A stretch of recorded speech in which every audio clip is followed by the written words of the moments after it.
Welcome to episode 197 of the Inside Byte. I'm your host, Tim Schaefer. I'm here with co-host Rudy, Eddie. How y'all doing this week? Yo.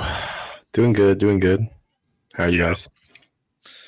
Hanging in there. The weather's getting good. I think we talked about weather than last time. I'm getting old. We're definitely getting old then. Yeah, I see, for anyone who's not watching, I see Eddie and Tim got fresh cuts, so I'm falling behind here. I should have shaved my head before this episode, apparently, so yeah. I got a haircut today, actually. Actually, a little show and tell here. These came in a few days ago. But, so I got... that was that game we were playing. Oh, yeah, This is the reproductions that guy does. Yeah. Dude, those are good. Awesome. Yeah, they're so like, good.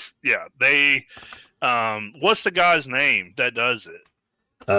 So Enigma Customs, and I want to shout him out because you guys should totally look him up. He's in Australia, so and the Saturn big boxes are definitely like the hardest out of any of the cases. So you get like full on manuals in them. I love how he does it because he does how they did it in the day, to where like, let's say the company of like the producer ESP, they'll like do the other games that they release for the same company on the back. Yeah. Exactly how they did back in the day. Everyone you've shown me has been immaculate. Like they're all freaking sweet. And they're like the real deal, the real materials and all that they did back then. Even got like the game all like looking all nice because it's technically printed and everything. And then this was the real reason of the order. So it's for Shining Force 3. So there was like 3 scenarios. Think like Fire Emblem did a few times where they had like 2 or 3 of a game and you see from different like points of view. But it also comes with like a premium disc that like you could order from Sega back in the day, and it had like, you know, developer commentary, interviews, or all that sort of stuff. Yeah. But these are like, you're talking 20, 30-hour RPGs a piece. And like, it's like, so in the United States, we got Scenario 1, and they literally just made like a custom ending to make it sort of wrap up, instead of bleeding into the originals of Scenario 2 and 3. Yeah. So we never actually got the 3 parts here. But just having this in my collection is just so sweet. I'm stoked. So that's awesome, man. I just had to show that off. But Enigma Customs. Again, he's in Australia. This was my favorite just because I love Symphony of the Night. Yeah. It's sick. Does he do PlayStation games too, like in their jewel cases and everything? Or because technically PlayStation did the big box originally. They weren't jewel cases; they were like cardboard. Mm-hmm. Yeah. But I always think, I mean, these are the coolest cases in terms of game history. Yeah. I don't know. I think Sega CD, didn't they have a similar they weren't as big, but they were kind of skinnier, but almost as big, but a lot skinnier. But these are very bulky, almost look like books or something. But I love them. Yeah, dude, having a shelf of those, he does a really good job on those. So, anyway, so I have like a ton more to my Saturn collection. So I'm very pumped about that. But I had to show that off. And then one more show and tell thing. I had to rehack my Vita because I found like my Vita charger. Like my Vita was like up in my top drawer for a while, and I keep seeing it, but I didn't know where my charger was. So I finally came across it. But so I charged it up. But I have this little SD card it's like you put it in the game slot of a Vita, so you can add an SD card instead of using the proprietary like memory things, because like even the most expensive are only like 32 gigs. So now I can have like 128 gig on this thing. So for me to add that capability, it would have been faster me just starting from scratch and starting over again with the hack. So that's what I did. I just wiped it all and then rehacked it with like newer stuff. So now I just have like a whole bunch of just things that I'm trying to think of what to put on here. Like I never played that Uncharted game that was on Vita. So I played that one, the Golden Circle or something. Golden Abyss. Golden Abyss, that's what it was. Stranger's Wrath HD, like the first PS1 game of Odd's World, the remake of that. There's this game, so there's a whole translation scene like with any older system, but Phantasy Star I'm a huge fan of, and Phantasy Star Online. Well, there was a Phantasy Online version that only came out in Japan called Phantasy Star Nova, but it was like single player focused with a lot of story and blah blah blah. But that's translated into English, and that always got like really high scores. I've always wanted to play it, so just things like that to where I'm like hyped to hop in on stuff that just isn't accessible, and that's kind of what I've been doing with Saturn. Is like, what are the things we couldn't have obtained at the time of stuff that had to get translated or whatever. Just stuff that never came out here, and that's been like my pocket for a while, trying to find that different games like that. And there's weirdly not as much as I was expecting. The only other big one I could find that I cared a lot about was like Digimon Adventure is what it was called, and it was on PSP, and it just came out in Japan. But it was like a full-on, like almost like a action RPG, but looks like PS1, PS2 level. And I just thought it looked really sick. Looks way better than those, like, because they were technically Digimon World, and I thought those games were always complete ass. But I don't know, this looked really good and had a ton of like great reviews. So that's about it. The rest of the stuff is just stuff I wanted to load and play that I just never got around to. Like, I never played a single Ratchet and Clank game, so they have like Ratchet and Clank collection, so I got that. Things. But anyway, I want to spend time with the Vita, but over everything, PS1 games, because I found technically they use the same sort of like CPU architecture in terms of moving it over to the PSP from the PS1, so it could like do true native like PS1 games on PSP, and then Vita has like native with PSP, so technically in terms of trying to play PS1 games, this is as close as you can get to the real deal, and being able to have on the portable. So, cool enough, the website that used to be CD Romance, they're now Retro Talk, but if you go on there, that's where I get all of the, translated or hacked games and all that sort of stuff. But they have a whole section of where they just convert to make it where it's compatible with PSP or Vita in terms of PS1 games that weren't actually originally put on the service. So I'm getting a bunch of like that LSD game that was on PS1. Do y'all know what I'm talking about? I never actually played, but it's like a super trippy, only came out, I think, in LCD Japan. Dream Simulator? Yep. Yeah. So, yeah, I've seen that. The weird stuff. So. Anyway, so I'm loading up with a bunch of trying to just play a bunch of unique, like, Japanese-only stuff now that it's 2025 and people put a lot of work into bringing stuff over and playable. Like, the original Shin Megami Tensei is on Saturn. That's going to be, like, the next one that I get into, but it's a deep cut. We'll get into all that. Yeah. But anyway, I just wanted to mention I've been going down the hacking my Vita and redoing all that. It's been cool. Yeah, it makes me want to get a Vita just because, like, Peace Walker, you can't I play... installed that, by the way, and to have codecs, you have to install, like, a ton, like, 2 gig more data. Anyway, and that's what got me. It was like, man, I really can't even fit all this stuff on here, and there's barely any room. All right, I'm going to have to convert to SD, and that's what started all this, because I just want to play Peace Walker. Because now that's the only one I've never played. Yeah, so. And they do have a version of 2 and 3 on the PS Vita, but it's not great. I wouldn't, just because of the controls would be the reason I wouldn't want to.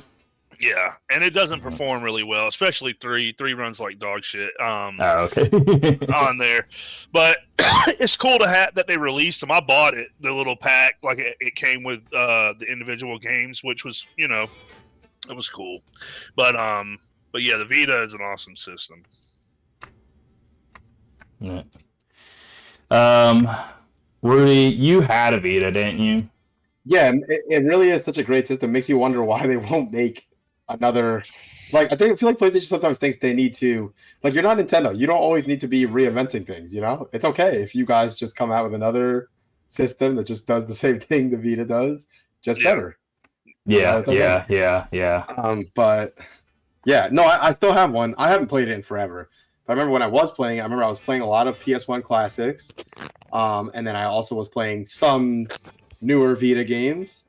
Well, there's one YouTube video. It was 20 minutes. I went through the whole process. It was very easy. I literally just played, pause, did whatever he said, and beginning to end. And he walked through literally all of it, anything you could possibly need. So. Yep. Yeah, now you can throw a giant SSD card in there. That was the biggest thing for me, is not having to pay so much money for and the adapter's like $15. So 16 gigabyte card, I think, was like $60 at one point. Yep. When they were still selling it, and it's just like insane cost for their storage. They should have went SD the whole time, man. That thing hurt their sales, not even in the manner of like, because people don't want to buy more storage. But I mean, literally, you can't go to the shop and buy a game because it won't fit on the stupid memory card, and it makes you not want to buy. Yeah, that was my biggest beef with it, was just the limited storage, and especially once they started once Homebrew got a hold, once they got into it and cracked it, it was like, man. I didn't think it happened pretty relatively quick from what I remember, but I still haven't. I ended up selling mine. Now, what's cool is I had a whole bunch of PS1 classics back when I bought them on PS3 or PS4. So you get those, you can just install them right off the store. Yeah. And the store's still live. So. Yeah, man. Anyway, cool stuff. I love more than anything that it's just like, actually, like, I don't know, it's like a handheld, like Switch is so big, or any Steam Deck, whatever. This actually is pocket size. Yeah, so, very small. Yeah. Starting to get nostalgia for the small, but I wouldn't want like the Switch to be that small. But if Nintendo went to like, hey, here's a console to a TV, and then here's a portable, then it goes smaller. But I am too much of a fan of what Nintendo's currently doing. I don't think they should do this, but at the same time, you still miss it being, a small little system. Agreed. Anyway, let's get into news here, and we'll start big here, I guess. We can just do, like I said, 2 at a time if someone wants to go first. Yeah, I can start this off.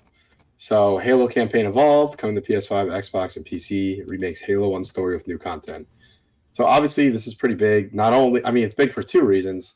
Number one, they're remaking the original Halo campaign, which is pretty cool. I really tried to look at this with a close eye, because I know it's not true, but in my brain, they've remade the Halo campaign like 10 times already.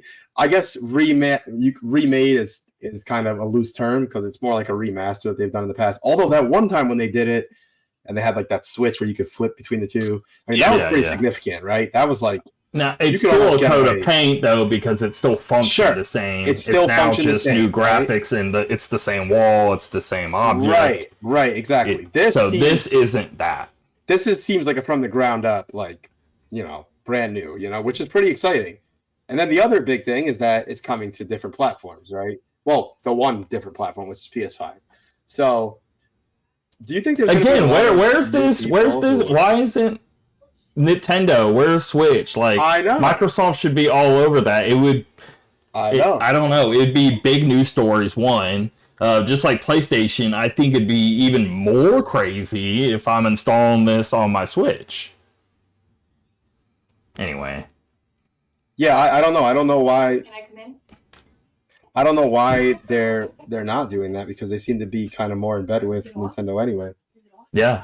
And they've published a good amount of games on Nintendo, like in the past or over the course of 5-10 years, whatever. But this PlayStation shift is only a new thing, you know. Now they're truly multi-plat. But now that this is happening, it's like, yeah, but where's Nintendo in all this? And then I thought the whole like, oh, we're in courts having to legally agree to 10 years of Call of Duty on Switch. Well, Call of Duty comes out in like a week or two. And we didn't get the last game, so I was thinking, well, this one would come because now that they were, you know, they had to build up to it. That was sort of sudden. You can't make it, blah, blah. Maybe you port later. But I was banking on this one hitting, and that's not the case. So I don't get it. Like, do they have a few years before they have to truly commit or something? Because I thought that was they actually just had to. Right. They agreed in court to give Nintendo 10 years to prove that they weren't playing an exclusive game. So right. I don't get that. Yeah, me neither. I don't know. I wonder if everyone who's wanted to play Halo on another platform that didn't have an Xbox already did so, or is this going to entice anyone new? Of course, there's going to be people who want to play the remake, but I wonder, is there any significant number of people that have not played Halo at all that are now going to play it? Now, Gears is different, but we can kind of get an idea of like how was Gears Reloaded in terms of selling on PS5 right. sales. Maybe we can get at least an idea. Sure. Reportedly sold 300,000 copies. Okay, not that many, but it's okay, I guess. But again, this is Gears 1, by the way, the probably the weakest in the trilogy. It's pretty short, 8-9 hours. Sure. Nobody plays the multiplayer of Gears of War original. Like, people like the multiplayer because of the horde mode and all that. Yep. So, I don't know. I don't think... It's not a great barometer, but it's something. So, maybe Halo, maybe it doesn't huge blow up, but maybe, I don't know, I guess 1 million then? What sucks is they're not including any multiplayer other than co-op. That I don't like. I know, I get it, because that's a whole other, like... I don't care. Just port that if you have to. Like, leave it as is. Don't even touch it then. And just give the people ability to play classic Halo multiplayer as like an option on the main menu. And just literally work, like, just be open about it and say, hey, this is just a port of that and nothing more. And I think that'd be sick. Like playing Blood Gulch, like Halo 1. Yeah. Capture the flag, good stuff. Like, yeah. I would say that if I've been wanting to do like a replay of the original trilogy co-op, so if I was this does have that, by the way. This is 4-player multiplayer. The original was only 2, and it wasn't online. This is online of 4, so we do need to note that. Yeah. But yes, I wish the multiplayer was here. I think that's like a huge miss. That's pretty big. All right, and then next up is Pokemon Legends ZA sells nearly 6 million copies in its first week, with around half for Switch 2. I haven't played this game, but is anyone surprised? I mean, probably not. So again, I'm not interested in playing this too. The same, like, it is just all takes place in one town, and I saw the reviews. A lot of people are saying, yeah, it's cool, but it just takes place in one town. Exactly what I was expecting. So I had a disagreement with my buddy who, it's very confusing, his viewpoint, because on one hand he seems a bit disillusioned with Pokemon lately, as I am too, but he seems to also be stuck in this sort of Pokemon defense mode. I love Pokemon, but I am very disappointed with them as of late. I'm like, guys, what you're doing, they're good games, but it's time to... Oh, in the obvious, it looks like a game from 20 years ago. Yeah. Right, and I'm you guys know me. I'm definitely not one of these Nintendo haters. If anything, I'm the opposite. But look at Mario Odyssey, right? That's what I'm saying. They came out in 2017. It's still a pretty game. Look what the others are doing. The others are taking every Xenoblade. drop. That's not even Nintendo. Like, that's 100%. Microsoft or whatever. Right. Like, other companies can do these things. Look at what freaking Hollow Knight did with a little company for $20. I mean, give me a break. You don't have to have this graphically intense stuff, but you can take every drop of power from the system. Ooze with style. If you don't have the tech chops, that doesn't mean Breath of the Wild looks beautiful. And in no way are people looking at it from like technical point of view in terms of like the textures looking incredible. That's not.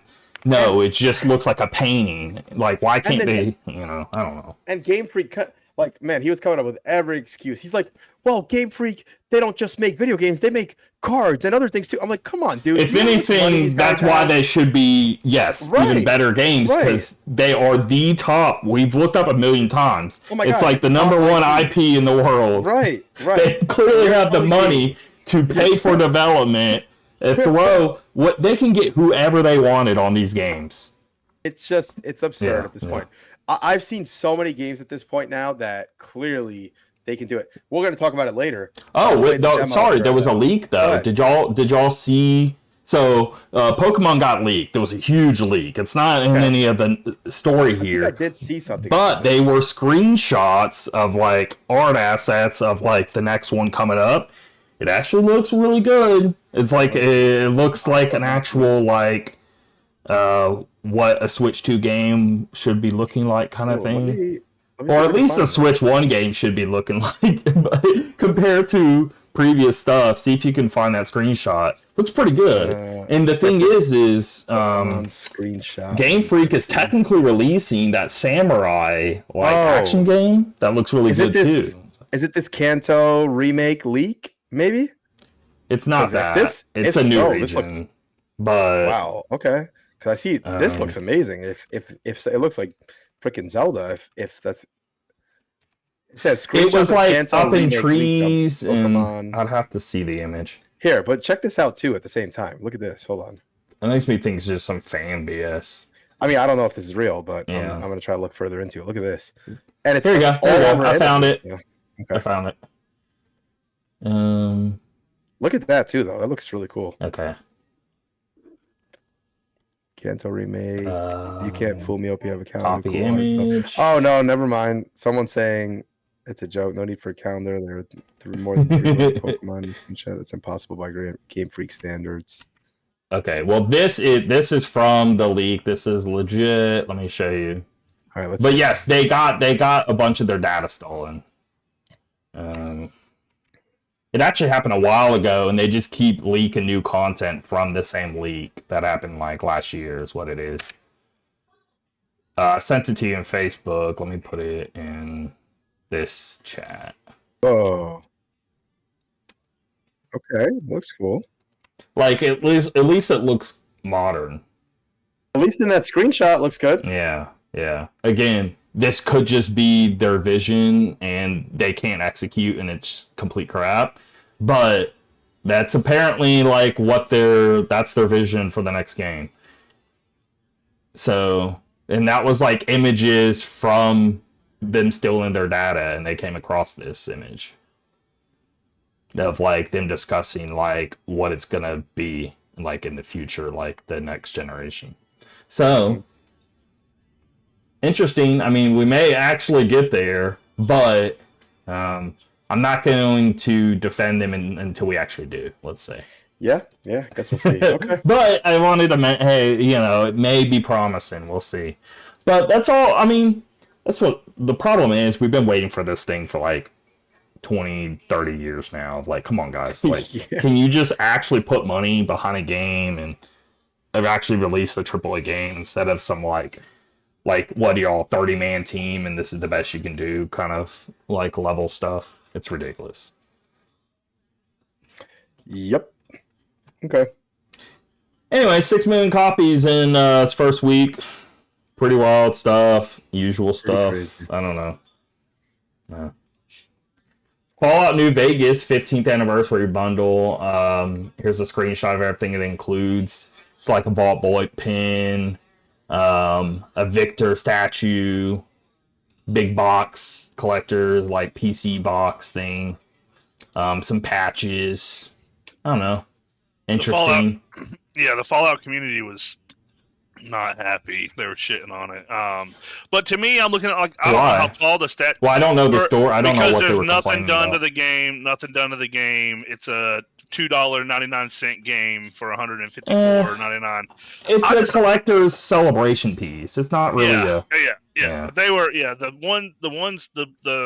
scuttlebutt that I saw was there's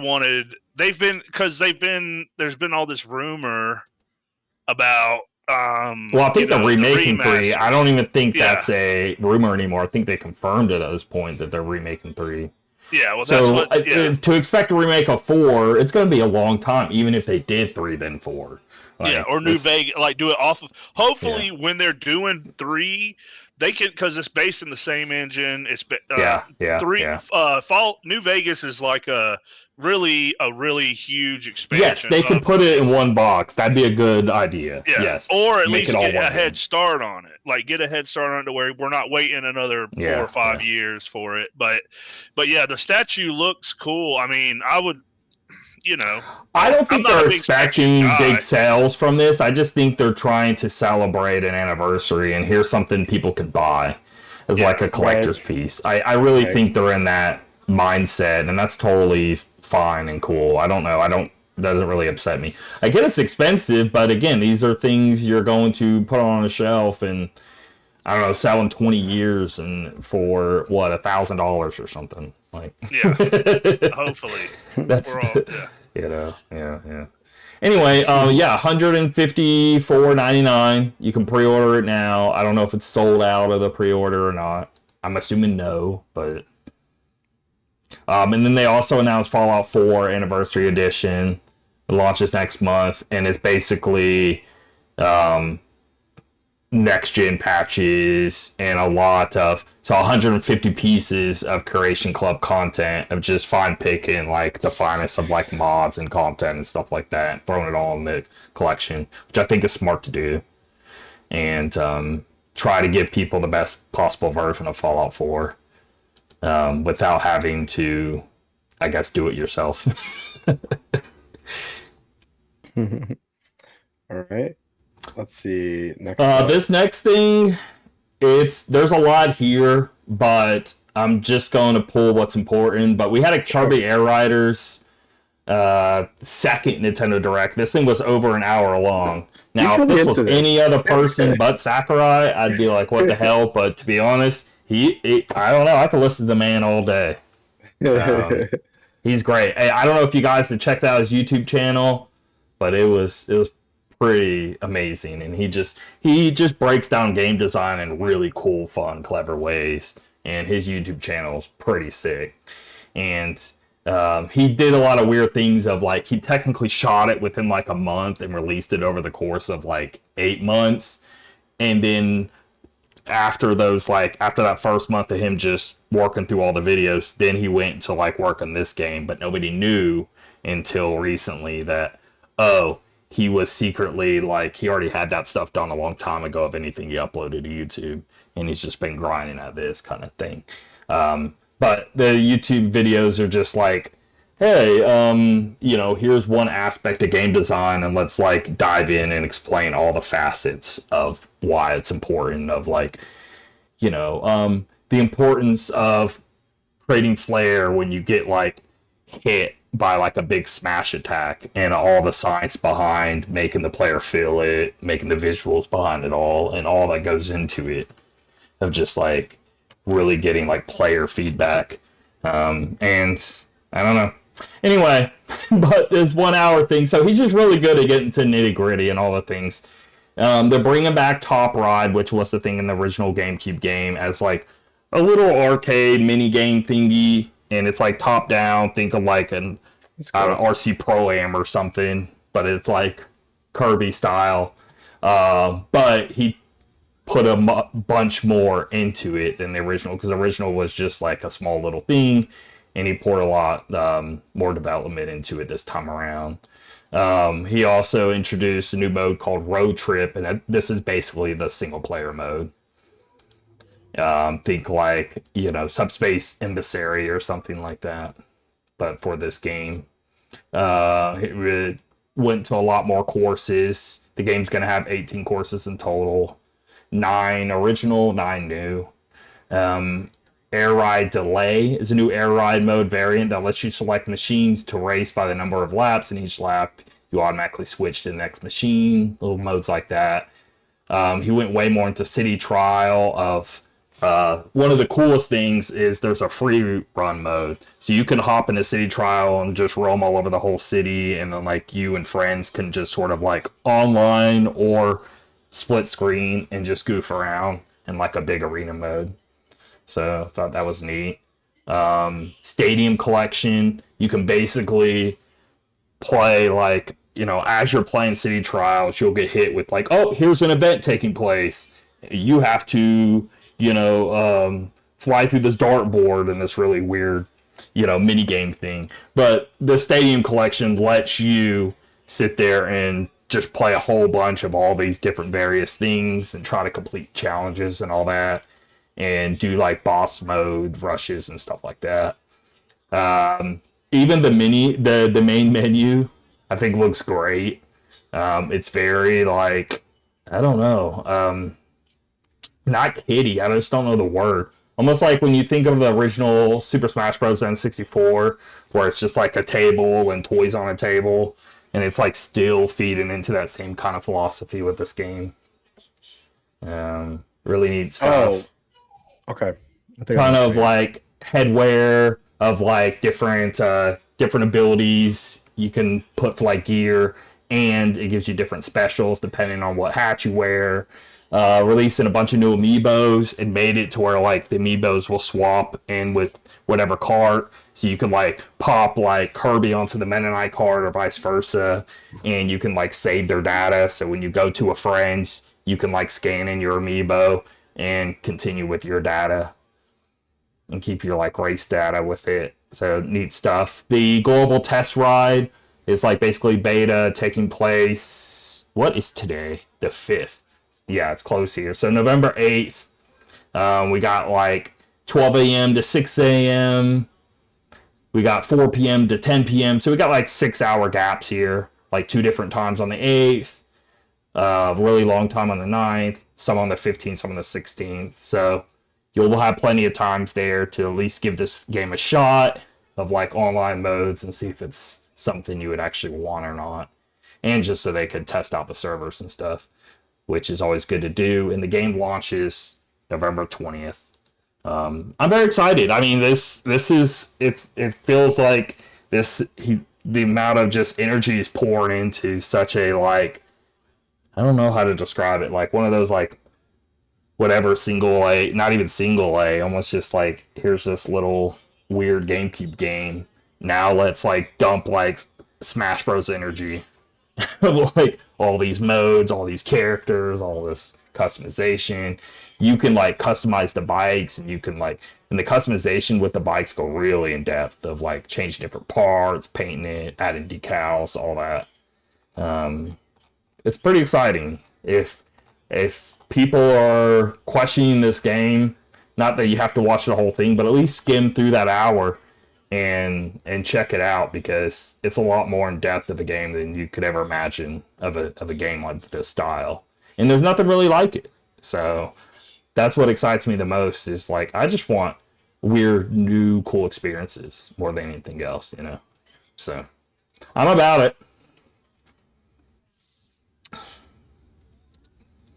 That this is a little bit off topic, but you brought up the date, and I didn't even realize. But it's the 5th of November. It's freaking Guy Fawkes night. I mean, it's over now. It's over now in England. But yeah, I was looking at videos of it. Remember the 5th of November. I was honestly expecting more. The bonfire. This is the Luz bonfire, which is normally the biggest one. But with all the stuff that's been going on over there, I was expecting. Well, I'd have to imagine there'd be a potential for, you know, for some real stuff to some bust stuff out. That I guess shouldn't be happening to happen. Yeah, like some actual revolt stuff. But no, it looked like it was pretty peaceful. It was pretty peaceful. Like, but I don't know if you saw the video. If I'm in the government, I'm always going to be like, oh God, here comes the 5th of November. Yeah. And Yeah. with like over in Ireland, they've been having like riots and stuff, and they had one where this dude was riding a horse in this, like all the, I guess the country people came into the city and were riding horses around and falling off drunk and shit. But yeah, funny. yeah. We got a huge like Animal Crossing update, and again, there's a lot to this, but just know we got like a Switch 2 edition of the game. It's only $5. It gets you to play at 4K. I think the game runs at 60 anyway, so they just bumped it to where it like native 4K looks a lot better. You can now use the mouse controls, which would work really well for this game. Of like when you're designing, that way you can like click and drag multiple items, kind of set things on a wall or on a floor, and like arrange to a grid a lot easier. And then they got like a megaphone update to where basically in-game talk, but you like yell through a megaphone as you're talking. And then if you do the single player stuff with it, you can basically like say a certain animal's like name, and it'll show you like where they're located so you can find them, kind of thing, if you're ever like trying to find a certain village or little things like that. It's very Nintendo-ass stuff. They updated it from 8 players being able to play all together to now 12.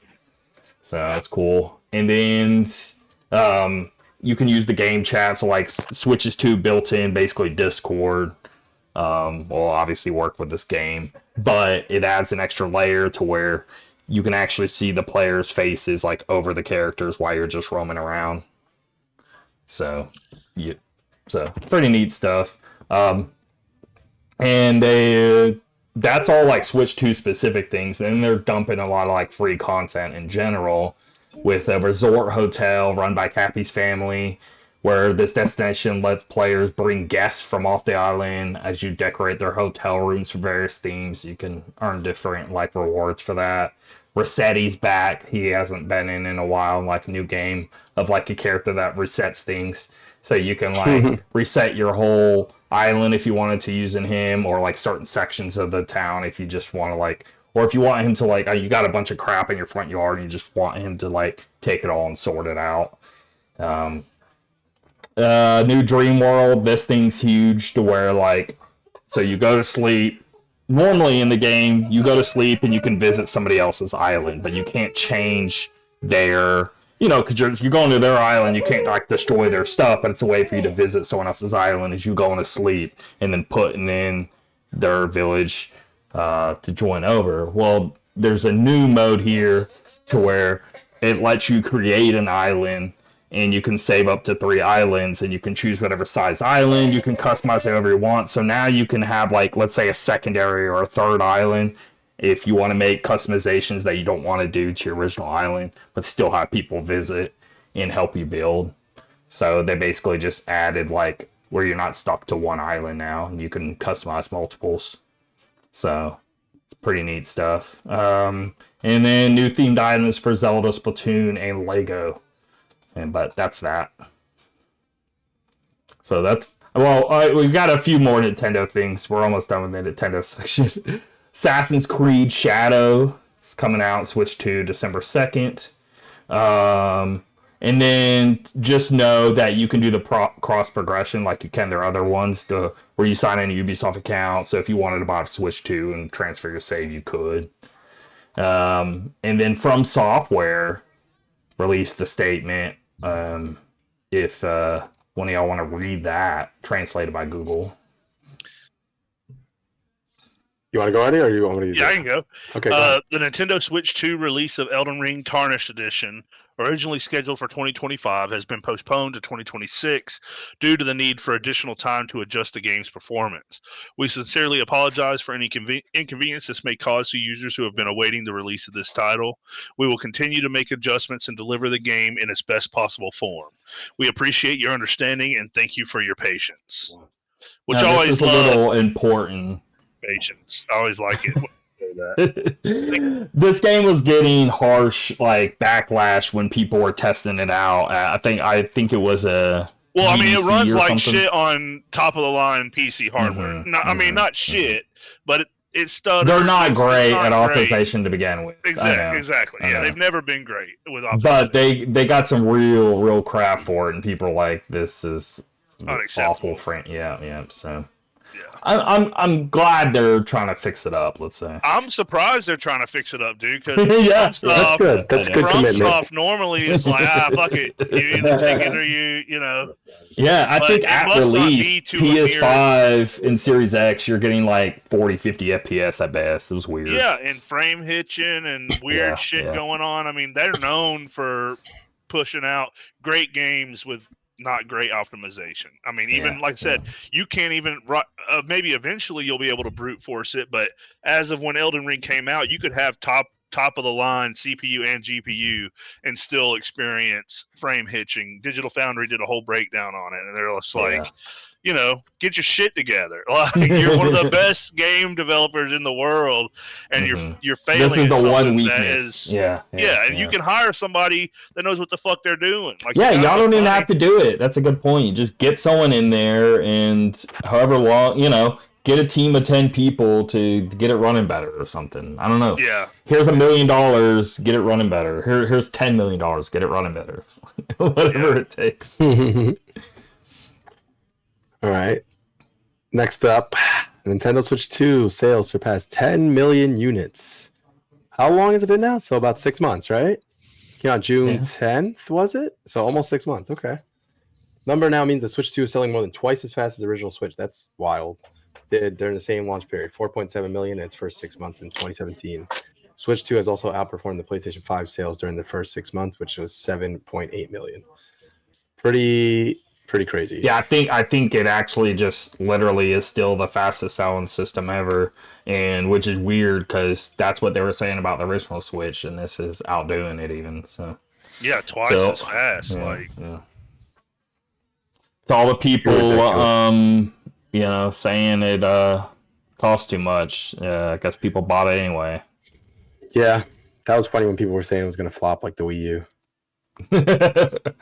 I mean, I wasn't even slightly believing that, but I didn't think it was going to do this. I definitely did not think that. Yeah, it was a proven formula. Like, it's the Wii U, they were going out on a limb kind of. With this, it's like, no, this is a proven formula they're going to sell. Dragon Quest VII Reimagine will have new, never-before-seen conclusion. So the Reimagine follows the narrative of the original story, but depending on some of the player choices, players will get to see new conclusion that has never been seen in previous iterations. So even players who have played previous versions of Dragon Quest VII still get to have this fresh narrative experience with Reimagine. Launches on all platforms, Switch 2, Switch, PS5, Xbox Series X and S, and PC, February 5th.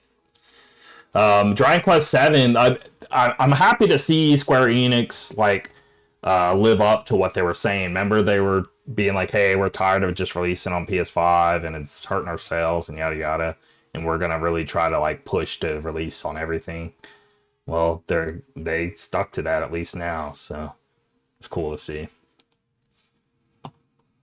But yeah, I've never played Dragon Quest VII, so I wouldn't know either, but it's still neat to know that this, now I for sure just want to play this version instead of trying to play an older, I'll definitely be checking this one out. Alone.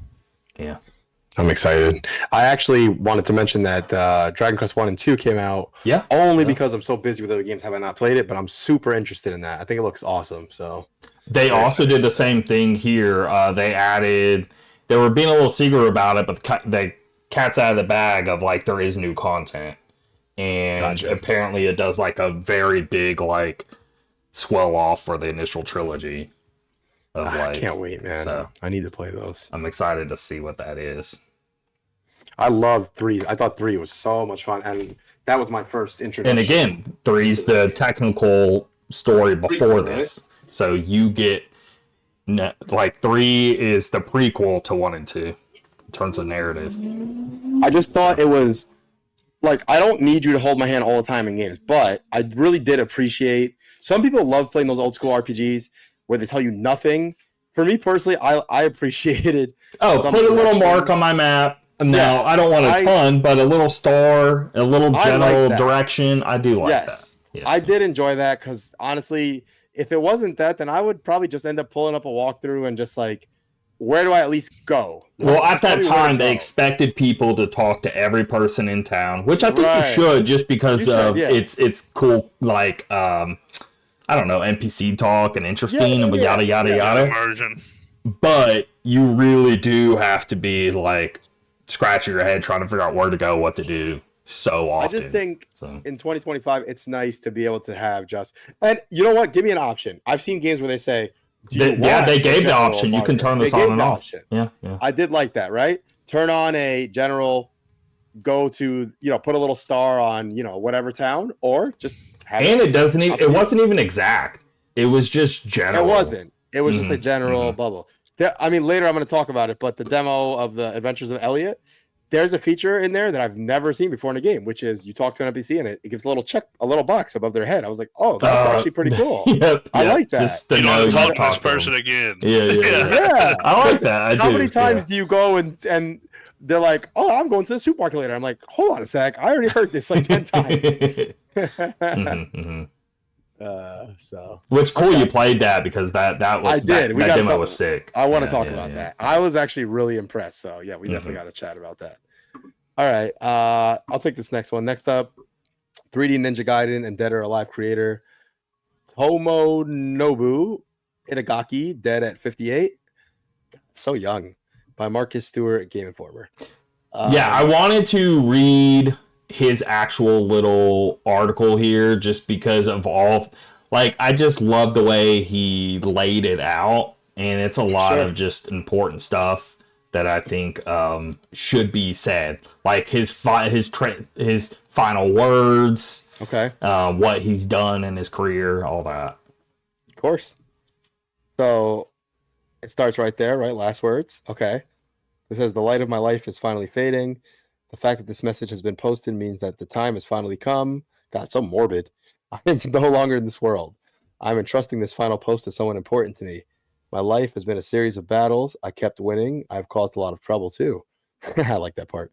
I'm proud to say that I followed my beliefs and fought to the end. I have no regrets. However, I am filled with regret that I was unable to deliver a new work to all my fans. I am sorry. That's really, Abby? I'm so sorry. I'm reading this guy's eulogy over here. No respect. That's how it is. So it goes. Itagaki Tomonobu. Okay, shh. It's funny that you said it's so morbid. It's like literally about his morbidity. Yeah. Like, oh God, so morbid. I know it's not funny. It's not funny, but at the same time, quiet. At the same time, I do like that he he's just straight up, he's proud about the things he's done. He doesn't regret anything, but he wishes he could continue doing what he loves, he can't be more. Because the last game he released was that Devil's Third on Wii U. I do remember that game. So, yeah. Yep. I feel like a physical copy of that game has got to be going for a lot of money. It does, and I wish I bought it. I wish I did. I think Matt, I don't know if you remember him, but this guy Matt Phillips, who's in the group with us. Yep. He, I think he bought one for this exact reason. I think I could be wrong. Oh, that's so funny, man. Because it was very low sales, and it's going for a ton. I never played it, but I heard people say, I know it got bashed horribly, but I heard some people say there was a nugget of something in there that was fun. So he began his career working at Tecmo in 1992. He would form the fabled Team Ninja in 1995, serving as head until his departure in 2008. His tenure at Team Ninja is notable for his creation of the critically and commercially successful Dead or Alive fighting franchise. He directed the first 4 mainline entries, along with its spin-off beach volleyball game. Dead or Alive Volleyball, shout out. Which is a classic, yeah. I think there's technically 3 of them. I knew of 2, but I didn't realize till recently when all this. The third one, I think you had to import it. I think it only came out on the PlayStation 4, I think. Yeah, it was PS4, Xbox One gen, and I doubt it'd be on Xbox One, so it's probably just PS4. Yeah, because I remember when it came out, people were importing it from whatever that the main, I forget what it's, Play Asia. and yeah, they were hyped for it. So he led the creative vision for the revival of Ninja Gaiden series into 3D, which was huge. And by the way, like the original Ninja Gaiden 3 is kind of whack, but I really think like as long as you play Razor's Edge, I think it's fantastic. I love 1, 2, and 3. I think they're all super good. So just don't be swayed. I don't know. Some people say like 3 is really weak, and like maybe they're just in the sense of just before they fixed it, because that was technically just Wii U, and then way later when we got the collection, that's when Razor's Edge went to other things. But I think I like it more than 2. I think it goes like 1, 3, 2 to be honest. But anyway, great game. But 4, we'll get into it, but it's really good. Now, he wasn't really involved in it. I'm sure he was in some way. I don't know how, I don't know if he talked to him much or what, but you would think that, I don't know, because this is just Platinum. This is Platinum Games working on 4, by the way, which, I don't know. It's like, they release a Nier, which is like top tier, and then they release some piece of crap like a year later. So they're so all over the place, but they released a banger with 4. So there's that. Following a split from Tecmo, in which he sued the company for unpaid bonuses, settled in 2010. He formed Valhalla Studios to create the action game Devil's Third, his final directorial credit. First announced in 2009, and underwent a lengthy development cycle before release in 2015. Which, funny enough, nowadays 6 years is kind of the norm, which is really bad. But at the time, this was unheard of. yeah. But Devil's Third was critically panned. However, he would leave Valhalla Games in 2017. In 2021, parent company Wake Up Interactive was acquired by Tencent, with Wake Up later merging Valhalla staff with Salvatore Sole, effectively shutting down the studio. He's largely out of the public eye since departing Valhalla. His final game credit is serving as Supreme Advisor on 2020 Samurai Jack Battle Through the Time by Soul. I want to play that, by the way. I heard game's actually good. I forgot all about this, but I remember when this came out, people praising this. Do you remember this, Rudy? Because I do. I remember this being a thing that was supposed to be cool. I need to play it. Anyway. So, yeah. And then his death came days before the launch of 4, which is a little sad, too, because it's a great game. But you would think he would have enough knowledge on the game and all that. Maybe he played it and stuff. That's that. A legend. Yeah, 58, man. I don't think it says in this what. Yeah, it doesn't. I don't know what he passed from. I don't know. Yeah. You see the Stellar Blade thing, Rudy? Right after. Only when I first came in, you guys were talking about this, and I kind of inferred what was happening here. But I see, okay, so I see her finger kind of doing it. If you guys hadn't said anything, I don't think so. Yeah, I wouldn't have made that. No, I wouldn't have known. I wouldn't have known. But because they're pointing it out, and then I look into it, this is a sign they do for this reason. I don't think they ever. I just think this is like a culture thing where it's no one in the United States is doing such things. I've never heard of this. But this crab hand thing is apparently a thing. I get what you're saying. I just don't. I don't know. I don't know if this is legit or not. Like if they did it on purpose. Yeah. I don't see the fingers, the way. Well, I feel like the measurement she's making is probably closer to average for South Koreans. No, you can cut that out. You can cut that part out. But it's not. She's not doing like the symbol is like. Right, the symbol is like very like clearly you're doing a small amount, micrometer size. But this is like some kind of, I don't know. It is a weird way to do the hands. But You dude, know- I've read comics for a long time, and there's this guy Leland that used to do like all the Deadpool and Marvel, and he couldn't do feet. And whenever he did do feet, they would look all weird and disfigured. So maybe this artist is just struggles with hands, doing hands in a in a good way. Yeah, we don't actually know if they were doing it with intent. You know, it could just be a cool thing. But yeah. Yeah. But apparently it upset some people.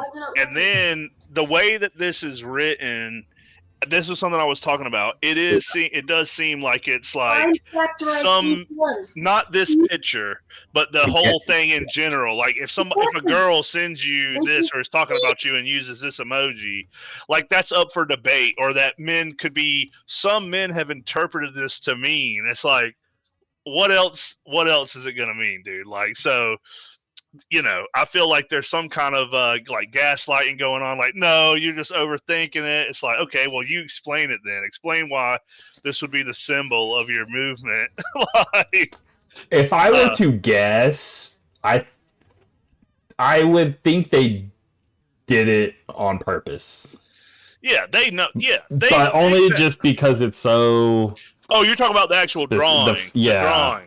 Yeah. Yeah, maybe. But I don't. I don't know. I don't know. It doesn't.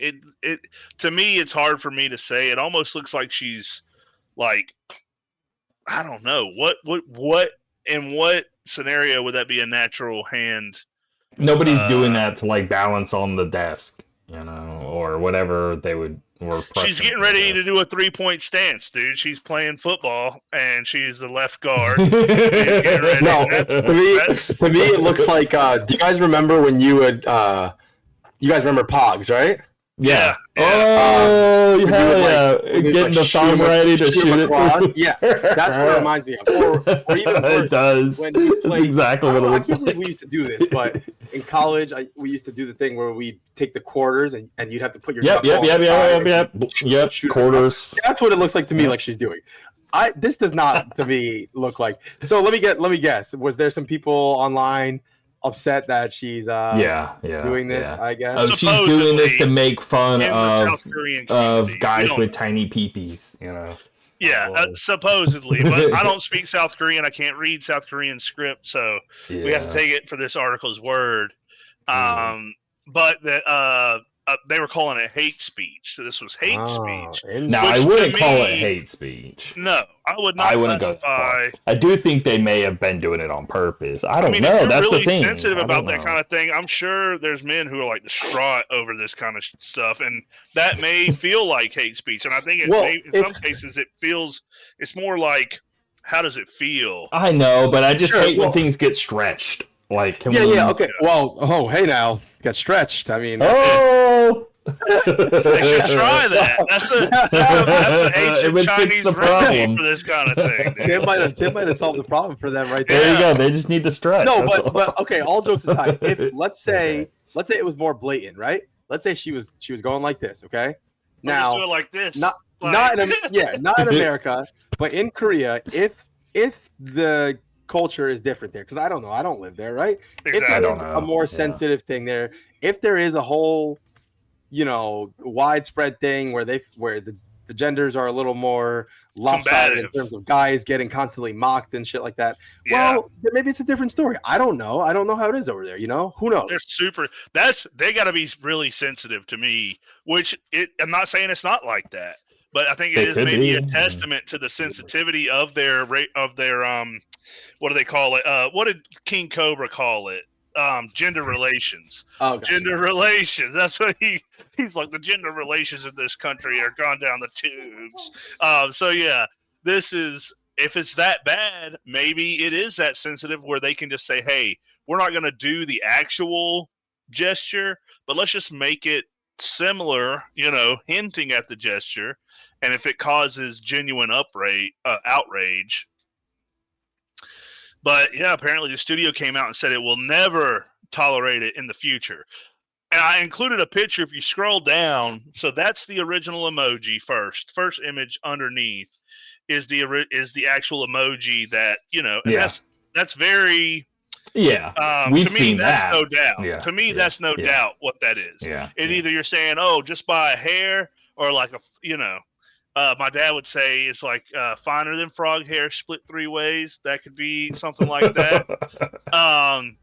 But then you go down, and this is the newest iPhone Air ads that they did, right?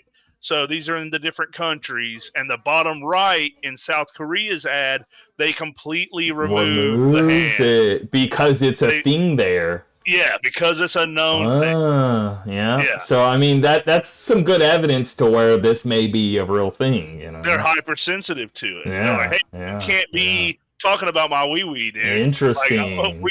They have thrown the gauntlet down in South Korea that talking about the wee wee is not cool anymore, and even Apple knows that. Even Apple recognizes, like, hey, we gotta play by these South Koreans' rules now. It's funny that the world's like, all right, let's not do the small PP for South Korea. Yeah, like whatever we do in South Korea, just make sure you don't do nothing with your hands. They're very sensitive about gestures over there, so just be careful. They're like, okay, well, we'll just remove the hand altogether. They could have held it the other way, like here's the phone, and they could have been like, oh, look how thin it is. They're like, oh, that's very. Which, by the way, I don't know how y'all feel. I don't want a phone that skinny. First of all, that freaks me out. 45 to 27. So yeah, that's really weird. Also, this whole thing. I'm sorry, I was dealing with my kids being ridiculous, but I'm sure you commented on the fact that it's like the world's slimmest thing, and then the big. The fact that they don't do it in South Korea means they're ultra sensitive to that. So that does put further evidence on that image maybe actually meaning that. Yeah, that there is a hypersensitivity to it. Right. Yeah. Okay. That's a good point. As far as the phone goes, it is very thin, and it does look like it snapped very easily under pressure. Yeah, so maybe that's a testament. Only because I've done so many repair techs of phones, and I just can see it from a mile away. All the issues. But in your back pocket, no, that's going to be a problem. Yeah, they used to bend already. Like, can you imagine that one? Yeah. Yeah. No, I haven't. I mean, I don't think this is the way to go. I don't know what the next evolution of phones is going to be, but I don't think making them thinner is going to be, unless you can roll them up into a little. Yes, like, roll, I need more to it. Yeah. Not just keep the same rigid structure and like, oh, we're just going to make this thing thin. We need a whole brand new concept of like, oh, I'm slapping it around my wrist and or something, some sort of bracelet or something. I think maybe contacts is what I think would be the best way to go forward. You don't even have a phone. You just have a contact. Contacts or glasses. I think that is the answer, to be honest, when it comes to just VR and AR. Well, not being VR and AR taking over and people just using lenses. Yeah, that way we're not staring at our phones. You're just like staring straight ahead like a weird-ass zombie. And you can put permanent objects, you know what I mean? So if you know this is always going to be a blank wall, you can always have that be a permanent object of something there. Yeah, and it makes sense. Design your room, you just geotag everything. Exactly. Yeah. Like you're sitting at your desk, you got a little digital clock up there, you got a little digital calendar up there, and it's just like an actual part it's what I want. I want that future. So yeah.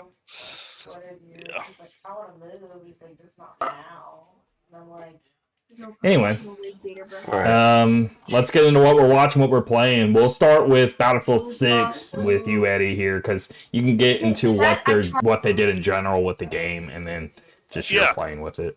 So one of the biggest complaints since the release of the game has been just the progression.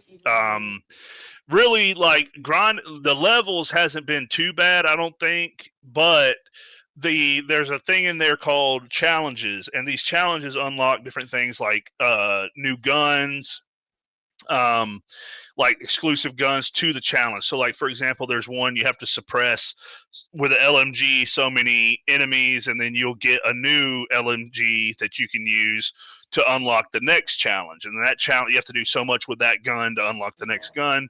So it's got stuff like that. I got a quick question. You know, like in other games where you have challenges, and say you can earn like currency, so then maybe you can buy like cosmetics or something. Is that also happening here? How does challenges work? It's so you can strictly to unlock earn challenges rewards? off. Yes, so you can unlock I like cosmetics that. off of the challenge, but you're not getting currency off Okay, of it. okay. Now some of them will give you like XP boost and stuff like that, but they're not explicitly going to a marketplace and doing anything like that. So Okay. Just curious. Yeah. yeah, and this is the way it's been since like Bad Company, where you unlock as you do better in a class, you unlock more in that class. So it's like a kind of extension of that.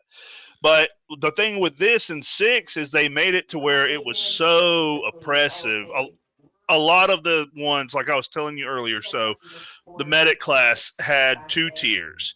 And it started out with things like, get like, so I think it was revive 200 enemies or 200 friendlies over time, not in a specific match, but just over time, get 200, which wasn't too bad. If you're playing medic, you're going to get that in, like maybe an hour or two of matches. Well, probably, let's say a day worth of playing. But then when you get the second tiers, they got insane. Like, so on the medic one, you had to get what was it? 80 revives in one match. So you have one match which goes for like at most like 20 minutes, maybe 30 if you're lucky, and you have to revive 80 down people in that. So I finished it, but now they've come back and they've done a pass where they've reduced that down to 20. Which I So have to reiterate yet again. I know you told me in the past, but 80 revives in a single match is insane. yeah, it's nothing. I You're can't just running even around begin and to imagine. Yeah, it would be the entire beginning to end. You just trying to revive people. Yeah, exactly. Yeah, And then you see a little revive symbol, and you got to figure out how to get over there. It's actually fun. It was actually fun to do. Yeah, it But I sounds got like it. 87, and I could have gotten more because once I realized I got 80, I started like trying to win the match. But so now they've reduced that down to 20. They've reduced things like there was one where you had to get 6,000 repairs in one match. That's down to 1,000. So they have made significant cuts to this to make it easier, which I think is an overall good thing. The only thing is that if you took the time to do those challenges, you don't get nothing special for that. You don't get like a different colored whatever. Like you get the same thing that Yeah, somebody it would be who did neat if they did 20. that. Yeah. Yeah. I mean, in some of them, and I'm sure like the classes have this where it's like you got so many in one match. Like I got a little dog tag that shows it's got like the paddles and it says 87 on it, and that's like how many. That's the most I've gotten in one match. So Okay. that's cool. Cool.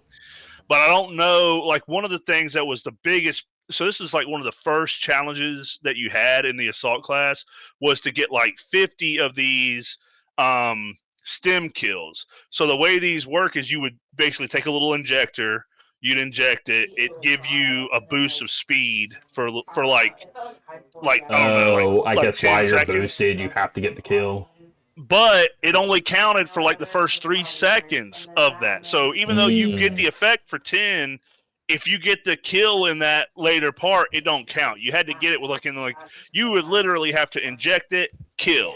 Like that's it's like back to back. And so there's people who did 50 of those, which it ruins your gameplay experience. If that's all you're trying to do, you're having to prepare for that everywhere you go. It's not like an organic thing.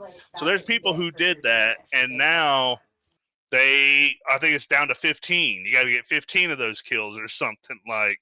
So, but other than that, I'm excited to get on and play so that way I can start unlocking these ones that I intentionally put that one off. I mean, overall thoughts though of just like, okay, people just have yet to play this game. I mean, are you still loving the game? I mean, yeah, the game it's got all the content that you would want out of a good Battlefield game. It's got it, and there's a ton of people playing. There's all kinds of weird stuff that you can find and do. Like if you want, you can run around with a repair tool and try to just get nothing but repair tool kills. But it's better. The way you'll have the most fun is to not even look at the challenges, or if you do, just do it for a limited time and just play the game. Because I've gotten into some scenarios that have been just insane. Like anti-tank scenarios where I've got a tank like gunning me down, and we go through this whole cat and mouse chase, and I end up getting the kill by sneaking up on him and doing like the final blow with a repair tool, and getting like 4 kills off of it. So it's a good, if you like Battlefield, it's a great Battlefield game. They released the Battle Royale mode. What is it? Yes. I keep thinking DedSec from Watch Dogs. Yeah. RedSec.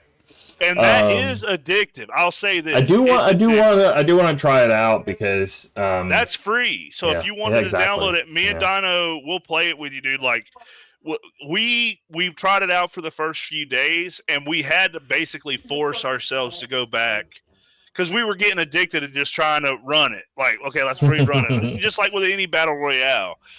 There's nothing it's doing novel or different. I mean, there are tanks. Which all I care about is, does it feel like Battlefield and it's a battle royale? Like, do both those things are true? Like, yeah. As far as like the gameplay, the movement and the gunplay, it's definitely Battlefield. But it's just, man, right now the meta is. Are there any like capturing of points built? There's not missions. Points, capturing bases built in with the battle royale. No, so there's missions. There's missions that you can do where you have to like, okay, just like in Call of Duty, where you're like, okay, go get this gear, and you got to hang around and get the gear.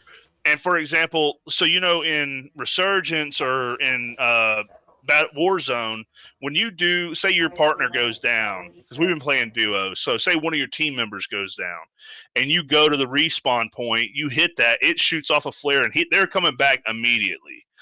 In Battlefield, you have to start a timer, and then it starts this obnoxious fucking alarm. It's like, how long?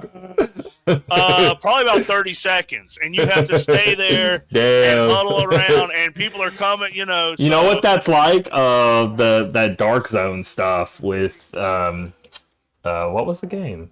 Tom Clancy, The Division.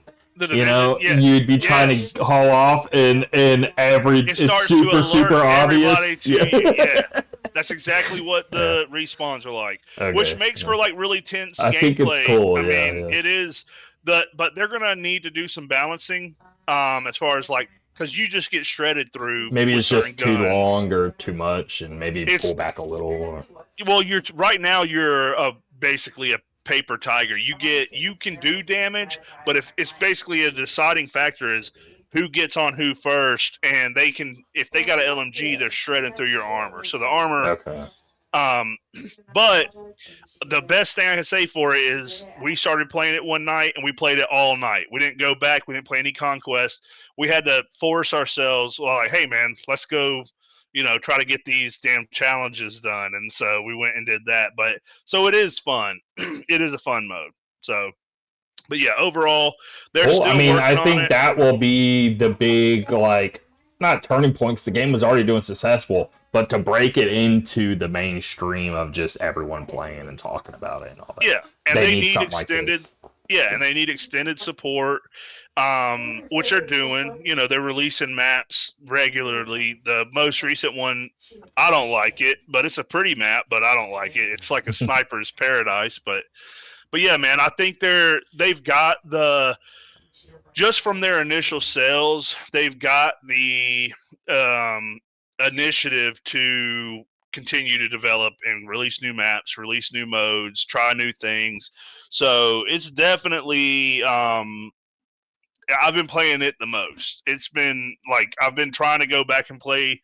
I'm on Kingdom Come Deliverance 2 now. That's the other one I'm playing. Oh, so you beat the first? Yeah, I beat the first one. Yeah. Okay. And so now I'm on the second one, but because of Dino, he's just, every time he's off, man, he's like, yeah, you want to get on Battlefield 6? And I'm like, yeah, dude. And apparently Jared is playing it. I'm going to see if I can get him, but I think he's got his own little crew. But really, man, yeah, if you want to try to download the... I will. I'll get it. We'll be down to play. We'll be down to play. But yeah, it's a good game. So my headset's dying. I'm trying to find the other bud. But yeah, I mean, get into Kingdom Come Deliverance. I mean, you beat it. I mean, rate it 1 to 10. I just like to throw numbers at things just so we get a general idea of where you sat with it. Yeah. So I do think it's a 10. I think it's a 10, and That's good to hear. on the RPG design, it does a lot of new things. It does, or like it does the old thing, like the staples of RPGs. It does really good, and then the new things that it does, it's immersive, which to me is like one of the most important. When you're playing a game for 100 or 200 hours, if you're not immersed, you're never gonna make it there. I won't make it. Like if I don't get immersed, I'm not probably making it past 15 hours. Like, so which that's my biggest problem with this new Pokemon game, because I do get immersed in Pokemon games, but the whole point is because I'm traveling to all these different cities and lands and routes and blah blah blah, and that's what gives me that immersion. So yeah, and I mean there's some things that, so you were discussing earlier about the way that instructions are given. So in Kingdom Come Deliverance 1 and 2, you can go with like the normal mode, and that gives you a mini map. You get fast travel, you get a little compass, but they've put enough information into the game, into just like Morrowind style, where you can figure it all out on your own. Now, it doesn't necessarily mean you got to talk to everybody, but your quest giver is going to tell you in the general area of where you need to go. I mean, obviously it depends on the game and the context. There's a million different variables, but there's a fine line to it, and it all matters of how well you execute that. Like, you can easily screw that up to where, no, you really needed more guidance and this sucks. Or this is too much and this isn't fun, and it's like... Well, like what you were saying earlier, like with a game like the Morrowind, old school, like Dragon Quest is what our reference was, and those are games in like the 80s, the NES early ones, 90s. Yeah, and those NES games like Simon's Quest, there's Castlevania 3. There's some games that there's no way you could beat that game without going online. It's filler on purpose to stretch game length. Like, I really believe that. Yeah. But like in Elder Scrolls 3, like you would get a mission and it's like, okay, you're going to cross the river. You're going to go over a bridge, in Morrowind. And then you're going to take a left. That's why I love Morrowind, is because I wasn't fast traveling. I mean, you technically can if you get the ticks, but you know what I mean? Like, you're... Yeah, there's no other... Yeah, it's realistic fast travel. It's got like mass transit built into the game. But like there's a difference between like what you're saying, like where if you don't... Like you have to hunt and talk to everybody like, hey, where's this, where's that. The good thing about this Kingdom Come Deliverance is you can... I would honestly, I haven't played through on the hardcore mode. There's people who swear by it. That's just like the only way to play. But you can play it as normal and still get just as sucked into the world. It's not like exclusive. It's kind of like New Vegas. Honestly, I think that game's better when you play hardcore. Yeah. And so like some people don't like the micromanaging of like, hey, you got to pay attention to your armor. Like in Zelda, your shit's always breaking. Exactly. This is one of those where your shit is, you go and get into a heavy duty fight and you almost die.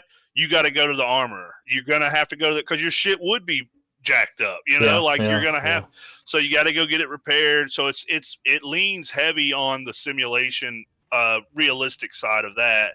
You got to eat. You've got to drink water, so there's that built into it. But for me, it's like, dude, like I'm always like I was, just I'm doing something else, but then I look at how hungry am I? And I'm like, oh, okay. And then like the taverns will have a place where you can just go and eat out of there. It gives you a big chunk of nourishment. But there's also the other side, the food rots. So you get dried meats that last for pretty much forever.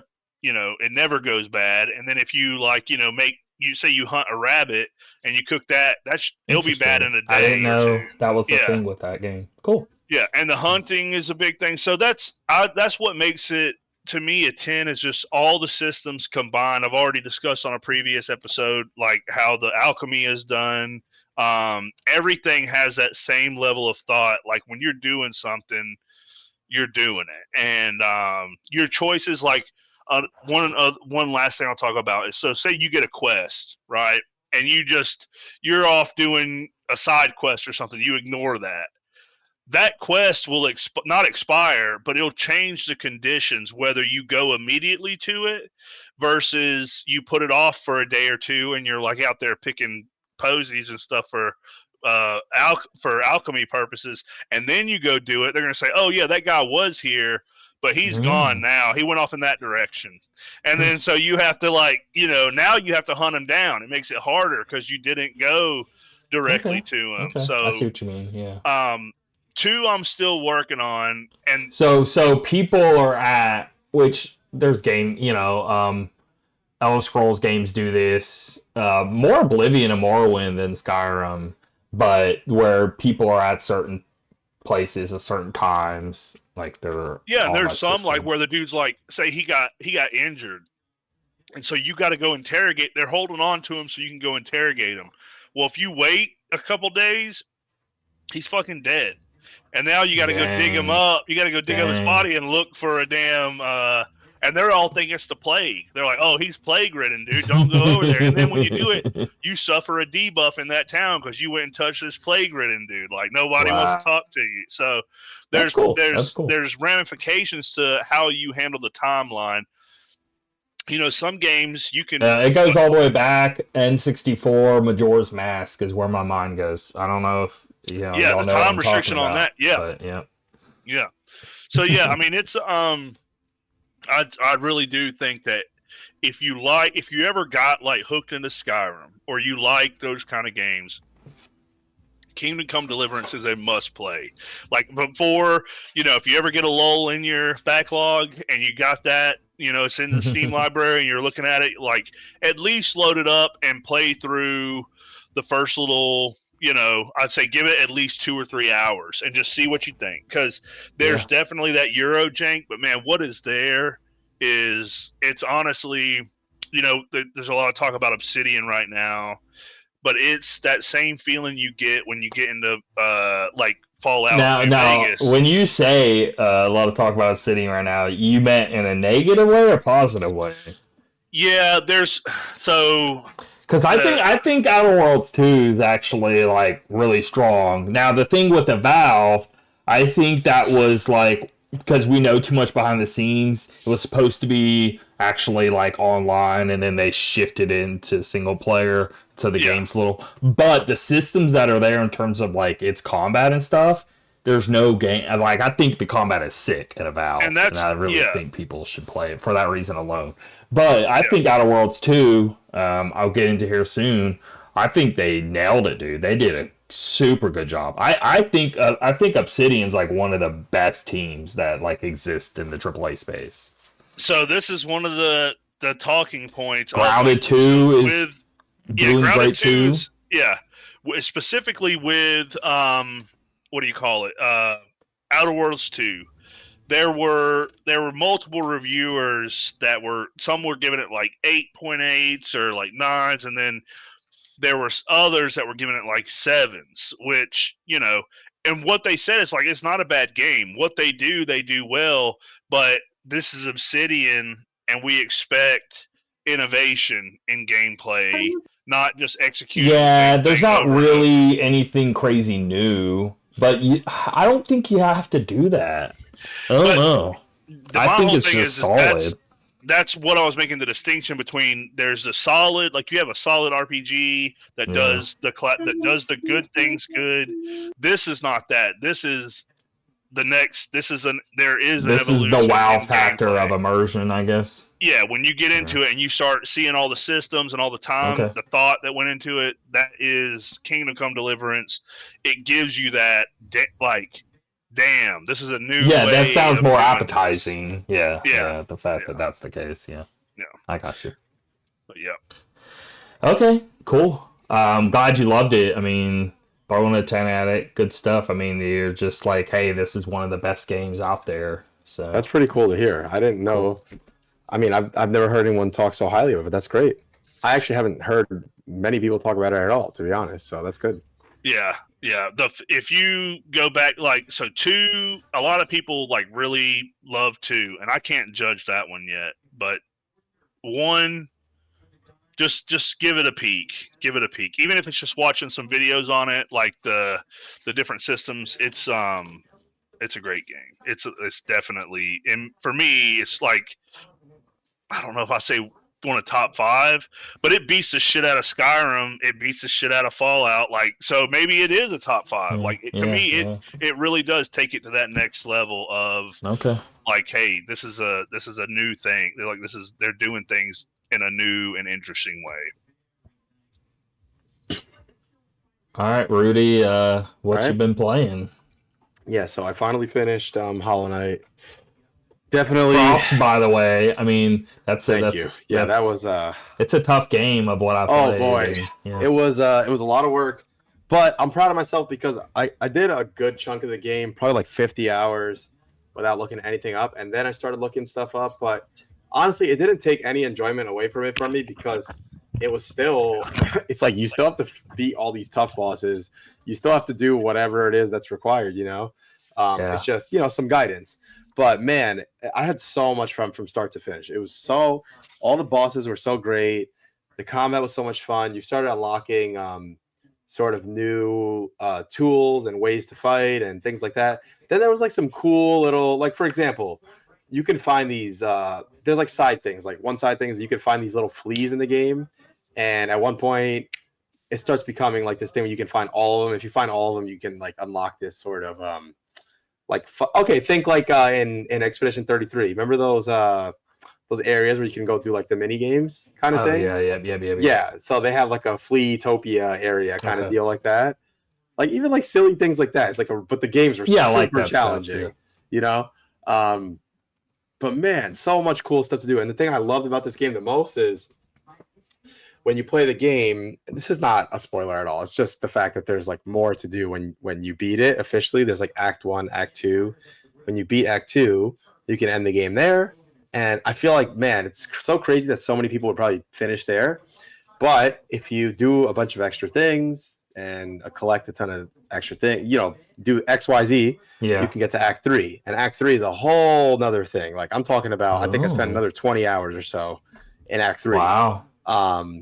And man, I'm so glad I did because there are some phenomenal bosses, some cool quests, and man, I just loved it so much. I did, as you saw, I got 100%, and then after the 100%, I probably spent another 6 to 8 hours. No, I purposely didn't say 7. 6 to 8 hours. Fighting the final boss. My God, the final boss is really, really, really hard, but I loved every minute of it. I thought it was really cool. It's like one of those bosses where you fight the first few times, you're like, this is impossible. There's no way I'm ever going to beat this. And then you like slowly start chipping away. Then I'd get to like the last phase. And then that was probably another 2 hours or 3 hours were spent on the last phase alone. But man, what a game. Just incredible. It even had one platforming section that was like ridiculous. So I always love those. But man, just a masterpiece of a game. I really believe them when they say that the game was like in development heaven, which is like the first time I ever heard a company say that, where they just couldn't get enough of like, yeah, the game took 8 years, but it's because we just couldn't stop doing good things to this game, And again, $20 price tag. I mean, just unbelievable. So yeah, definitely my favorite game of the year for sure. I loved Expedition 33, but the thing that pushed it over the edge for me was when I finished Expedition 33, I had a list of things that I still wanted to do. Like I looked it up, like, okay, what's all the things I didn't do? And then I remember I like took a break from Expedition 33 for like a day or two, came back, and I did the same with Hollow Knight, right? But when I came back to Expedition 33, I started looking at my list and I was like, started doing the first thing, and I'm like, I don't want to. Am I doing this because I want to do it or because I feel like I have to do it? I didn't do it. And then eventually I was like, okay, I love this game, but I'm uninstalling. Hollow Knight, however, I was like, I want to do all this stuff and more. I want to do everything this game has to offer because I'm enjoying it so much, And that was the difference for me. So I think I spent like 87 hours or something like that, maybe. And I was like, I loved every minute of this, And I can't wait. I want them to do. I remember the first game. I looked back at my score from the first one, my file from the first one, and I had 62 hours or something. I was like, wow, they really made this game way bigger because 62 hours was the base game and the 4 DLCs. So I was like, holy crap, they really made this game way bigger. if I got 80 something hours out of it. And I looked around, I was like, okay, that seems to be the consensus. Like I see people clocking in 100%. They're all around like the 80-ish hour mark. So yeah, but man, what a game. Fantastic game. I'd say definitely play this after Hollow Knight. Don't play Hollow Knight after, in my opinion. Not to say that this is like a way, way better game. It's just, it's better made, you know? It looks better. It runs better. It feels better. So you're saying do Hollow Knight 1 first? Definitely. Yep. Yeah. 100%. And then on the story side, that too. That too. Yeah, that way you get. I'm sure there's things he doesn't want to say. Yeah, 100%. you can't say. Yeah. Yeah. I can't say, but I can definitely say there's some lore implications for sure that make you want to play Hollow Knight 1 for sure. Go back first. and do it. And again. Hornet appears all over Hollow Knight 1 first, and then the story carries over into this one. Again, the story is sort of like Elden Ring in the sense where it's not in your face, but it's more so in your face than those games, but not as much in your face as like a game like freaking, I don't know, The Last of Us or something. Final Right? It's Fantasy like a middle ground. Yeah, it's not holding your hand, but it's not actually just leaving you out to where you're. Yeah, exactly. Yeah, because all the Elden Ring shit. Yeah, you have to go to like read it online and like, oh, I didn't even see that. Like, exactly. Yeah. But man, there's so many secrets. It's such a cool feeling when you see the huge map and you're like, okay, so one of the areas is called Far Fields, right? I remember I was in Far Fields, and you know, just all of us having played video games like for so many years, you know, you go into the room and you see that there's like a little opening on the map. You're like, okay, this room leads to somewhere. I just don't know what. So you start trying everything. You start hitting walls. You start jumping up and down. I even just put the controller down and I just stood there for like 10 seconds. Like maybe something will happen, or I'm just trying everything. And then like 10 hours later, I am in like a way farther area, and then I keep like exploring, hitting walls, breaking walls, coming around, and then you circle back into that room. It's like they do it so cool, you know. I love that feeling. But man, the people who designed this map are like, I give them so much credit, because that must be so hard to make these super intricate, tiny little maps that it's just so well designed, you know. So super impressive. Definitely 100% by a long shot. Definitely my top game of the year. Now, that being said, I still have to play Death Stranding 2, which I have a feeling I'm going to really enjoy. I have to play Ghost of Yotai, but I have a feeling that they're not going to top this for me. And Expedition 33 is like my close second. So yeah, man, super good game. So yeah, that was definitely my top one. And then I just played these two demos real quick as like a little break in between anything else. I played the Reanimal demo. I don't remember what this is. So this is the Little Nightmares people. It's ringing a bell. They're like the original creators of Little Nightmares. Okay. Oh, I saw this. Yep. This looked cool. It was really good. Out yet? No, not yet. It's coming out the first quarter of 2026. Okay. So I really enjoyed this. It gave me Little Nightmare vibes for sure. However, it's a little boy and a little girl, and they're kind of just, I don't know what they're doing exactly. They're definitely exploring some sort of area. The mechanic seems to be you find these masks. I don't know what's going on with them. I don't know if they have powers or what. There's some sort of monster coming after you. But I really dug the vibe, you know? It's very short demo. It's like 45 minutes maybe. But, you know, very similar mechanics. You go exploring, some puzzles. But it was a really creepy vibe. It really wasn't long enough for me to get a huge sense of things, but they talk a little bit now, which I thought was cool. But I'm assuming you just like the atmosphere. Yeah, I love the atmosphere, and I know that they really know how to make a great game, obviously, after Little Nightmares 1, and then 2 was even better. So I'm just, you know, I trust those developers. So yeah, so I want to see more from them, obviously. And then finally, I played the Adventures of Elliot demo. I've had this demo sitting on my Switch for a long time, and I was like, finally got around to it. And man, I was super impressed by this game. So I thought when I first booted it up, I was like, okay, this is like another HD 2D game. Okay, let's see how it is. But then I instantly felt like this is like there's nothing really Zelda. Like it, dude. Yeah. No. It reminded me of Zelda, like a 2D Zelda, right? But it looked way more pretty. It's like a JRPG were to merge with Zelda. Yeah. So first thing I noticed was instantly, you know, you get that little story bit in the beginning, but that's it really. There's like no more story after that. Then I love the little cool mechanics, right? Like you have this little fairy that you can control with the right stick, which I thought was really cool because the fairy, you can like make it fly ahead of you. You can hit enemies with it. So it's independent control, which I thought was really a cool idea. And then the second thing is you can use the fairy to fly ahead of you and then you can warp to it, which I love that. That's actually really cool too. It's on like a cooldown, right? And then what thought was really refreshing is like Zelda, it's like real-time combat. It's like on the field. You see the enemy, you walk right up to it, boom, hit it with the sword. But then I was worried at first. I was like, oh, this is going to be too easy combat. But that quickly was dispelled because it got overwhelming. There'd be like 6 or oh, okay. There'd be like 5 or 6 enemies. And then they would overwhelm you and you'd have to hit them with a sword. You have bombs too. You have arrows. So I loved how they integrated all of that. It was actually really cool. Like, and over anything that's more Zelda than the combat, which that alone is basically bombing the walls. is the dungeons. It's a Zelda dungeon. It's like, oh my god, this is so cool. It's like level 1, sub level 1, sub level 2, and then nothing more the like way the map system, the compass, nothing more like Zelda than the keys. Going to an area. I see an area, I can't get to it. Then I go up a floor, get to an area, and then drop down a hole. I'm like, okay, this feels a lot like Zelda, but it very much is its own flavor, which I thought was cool, right?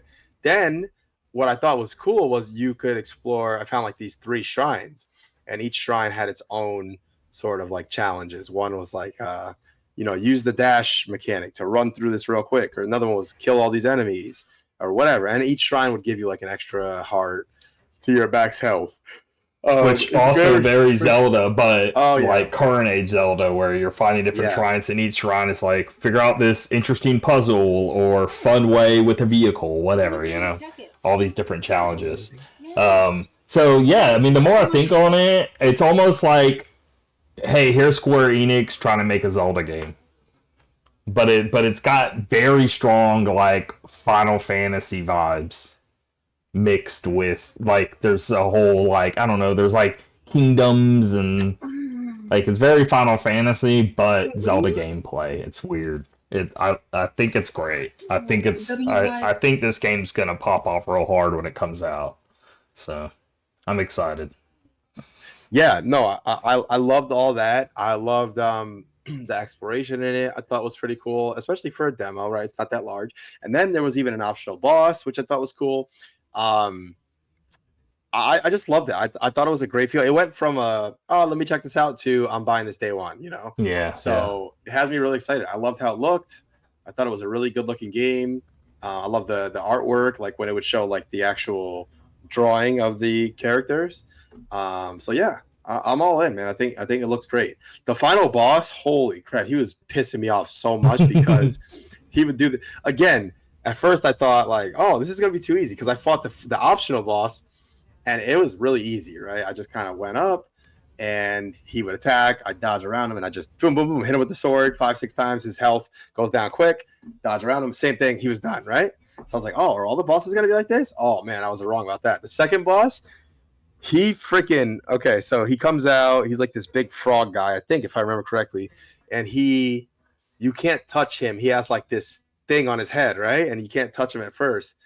And so he'll like shoot these bubbles at you. You got to dodge him. Okay, fine.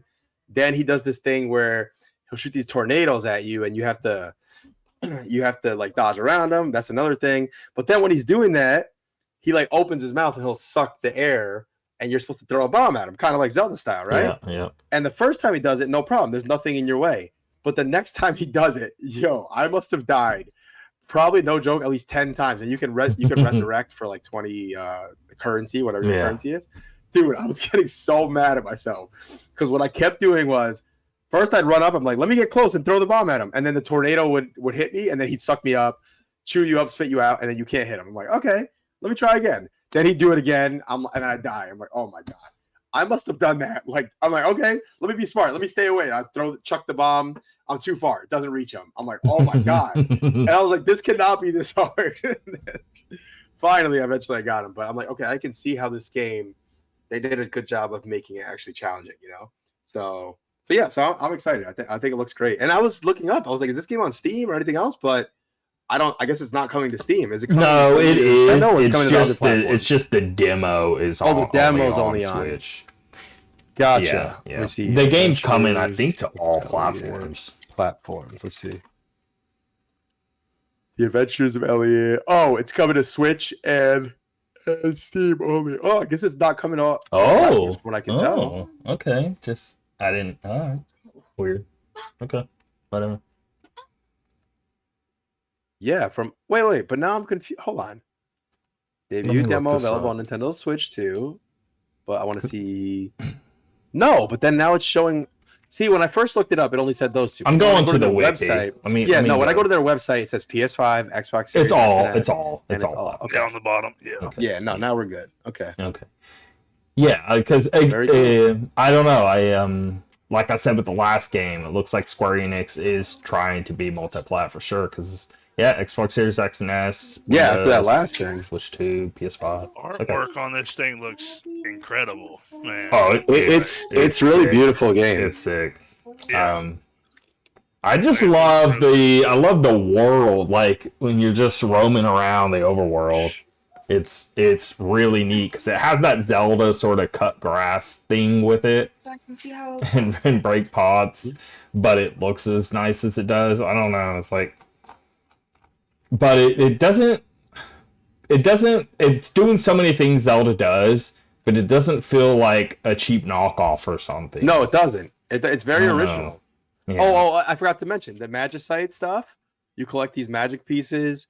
You can go to the vendor. He can like concoct these. Like you can put in as much as you want. He can like. I'm kind of still trying to understand it. He like puts them all together. He spits back out at you like you get these random. I can't remember. It's been like months since I played it. Bomb up. Whatever. There's another one that's like arrow does more damage, or arrow hits the enemy and splits off. Whatever they're like little buffs, Yeah. So that's also a cool feature too. So yeah, there's definitely a lot of original things. Oh, and one of the things I really thought was a nice touch is when you go to your map and when you pull out, you go back one, it almost looks like you're looking at like a desktop. Like, there's a lot of cool little design choices in the game, So, and even the map is really well done too. So yeah, a lot of cool little it's a lot of really tiny attention to detail things. Like, I don't know, if you play Persona 5 and like you're in all at like its menu, it's like it has a lot of flair in this game that's really surprising and well appreciated. Yep. Like I said, I've been playing Outer Worlds 2. I do think I played a few hours of it. My Game Pass is about to end. I think it's tomorrow or something like that. But I wanted to play this game enough, this and Ninja Gaiden 4, to just see if like, okay, are these games I want to buy or not? And I think I said that last time we were recording. And they both are with flying colors. Like, yes. I think Outer Worlds 2, maybe even the one I would want to even buy over Ninja Gaiden 4. But I love Ninja Gaiden 4. I think it's just as good as previous games. The one weakness I would say when Ninja Gaiden 4 is like that a map design isn't as cool as with the previous 1 through 3 because it's very different areas, everything you go, and I just like the way this map is done. Neo, like new, like tech. Like you're in a city. Exactly, but it's like almost everything's kind of the same vibe. But it's kind of works in its benefit in a lot of ways too, because you're not like there's no downtime where you're walking around trying to find where to go or what to do or whatever. You are flying in this game, like running up walls, action 24/7. It almost feels like a speed run type game, like I'm playing like Neon White or something, and it's all about just like crazy combos, running up walls, doing all these things. So like it works in its benefit in a lot of ways. So I hate to super hate on it, because if it was laid out like the previous games, you wouldn't be able to like flow the way it does. So I don't know, but the combat really is like, this is Platinum at their best. It feels so good, and I absolutely love it. And I definitely will be just picking it up in a general sense. And so I'm like, okay, cool, I'm sold on that. All enough to like play through it, but I just wanted to make sure I actually wanted it. And then same with Outer Worlds 2. This I had no hype for this. I liked the first Outer Worlds. I thought it was good, but like I don't know. I think like technically, like Fallout and Elder Scrolls and all that are better games. And it was nice that it was condensed and like a pretty neat package of 20 30 hours or whatever. But and I like the way it does like it's the way it does like its quirks of like the perk system and stuff like that is unique, but it's not too crazy. But I just think Outer Worlds 2, again, not that it's like breaking tons of new ground, but it's dialogue, the way its execution and everything, from its writing to its gameplay. Like the guns feel super good, the combat feels super good, that everything's incredibly polished of like the different locales, and it feels incredibly epic. And you're definitely like, it's like if you were to play Skyrim, but you were able to like you get like a sort of catered, more linear experience. Not that it has to be linear, but it just feels like everything's catering to you, and you're never having any like downtime or lost or whatever. But it's not linear. Like you could do whatever, but any option you take or anything you decide to do just is so interesting, and they executed it so well. I adored this game. I'm like 5 6 hours in, and I'm like, yeah, dude. I definitely want to pick this up, and it's got me really hyped to I don't know, to whenever I do pick it up, like really getting into it. So there's that, but I loved my time with it, and but like I said, I'm done with Game Pass, so I just got to really figure out what I want and don't want and all that. But I'm glad I got to try it out, because otherwise I wouldn't have. I've been whatever on it. I wouldn't have known, or I guess cared. Let's say if I wouldn't have tried it out.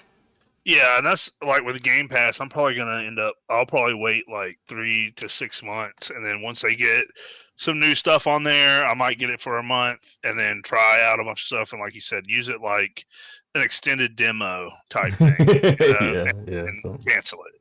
I don't know, man. I don't know, but yeah, I don't want to get. I know we've talked about it a bunch. Yeah, Xbox is doing some dumb stuff, but it sucks because man, this game's sick. It really is. I really like it. Yeah. Hopefully they don't like shit can the studio, because it seems like that's their thing. They did see, speaking of Obsidian, I don't know if you ever played Pillars of Eternity or if you're even into that kind of. No, I know what it is. I've never played it, but I do. Yeah. I like top down CRPGs and all that. Yeah, so they're adding a free expansion, I guess, that adds real time with pause to it. So, or no, turn based. So it was originally developed as real time with pause, like the old Baldur's Gates and Icewind Dale. So now they're releasing a free update to that one, which they did this with the second one as well. Which the second one, I mean, it was good. But I just like I personally prefer the theme of the first one better. But if that ever was dissuading anybody, like the real time with pause, because it does turn some people off. It's a lot going on at once. They've releasing this update that turns it into, that gives you an option to run it as turn-based mode. So that's pretty damn cool. And I may end up replaying that just for that mode to see how they do with it. Now, if you're a fan of Pillars of Eternia, that's the thing is like, Valve is in the same universe and is pretty key to the overall of it. Yeah, and I do think it's a good game. I mean, I know it didn't hit as hard as like an Elder Scrolls or something, but you should try it out. I think you'll like it. Yeah, I will eventually play it, because I do enjoy, like, they did a lot of great world building on 1 and 2. That Pillars of Eternity 1 and 2 that make it to where Avowed, just for the world, would be I think it would be worth it.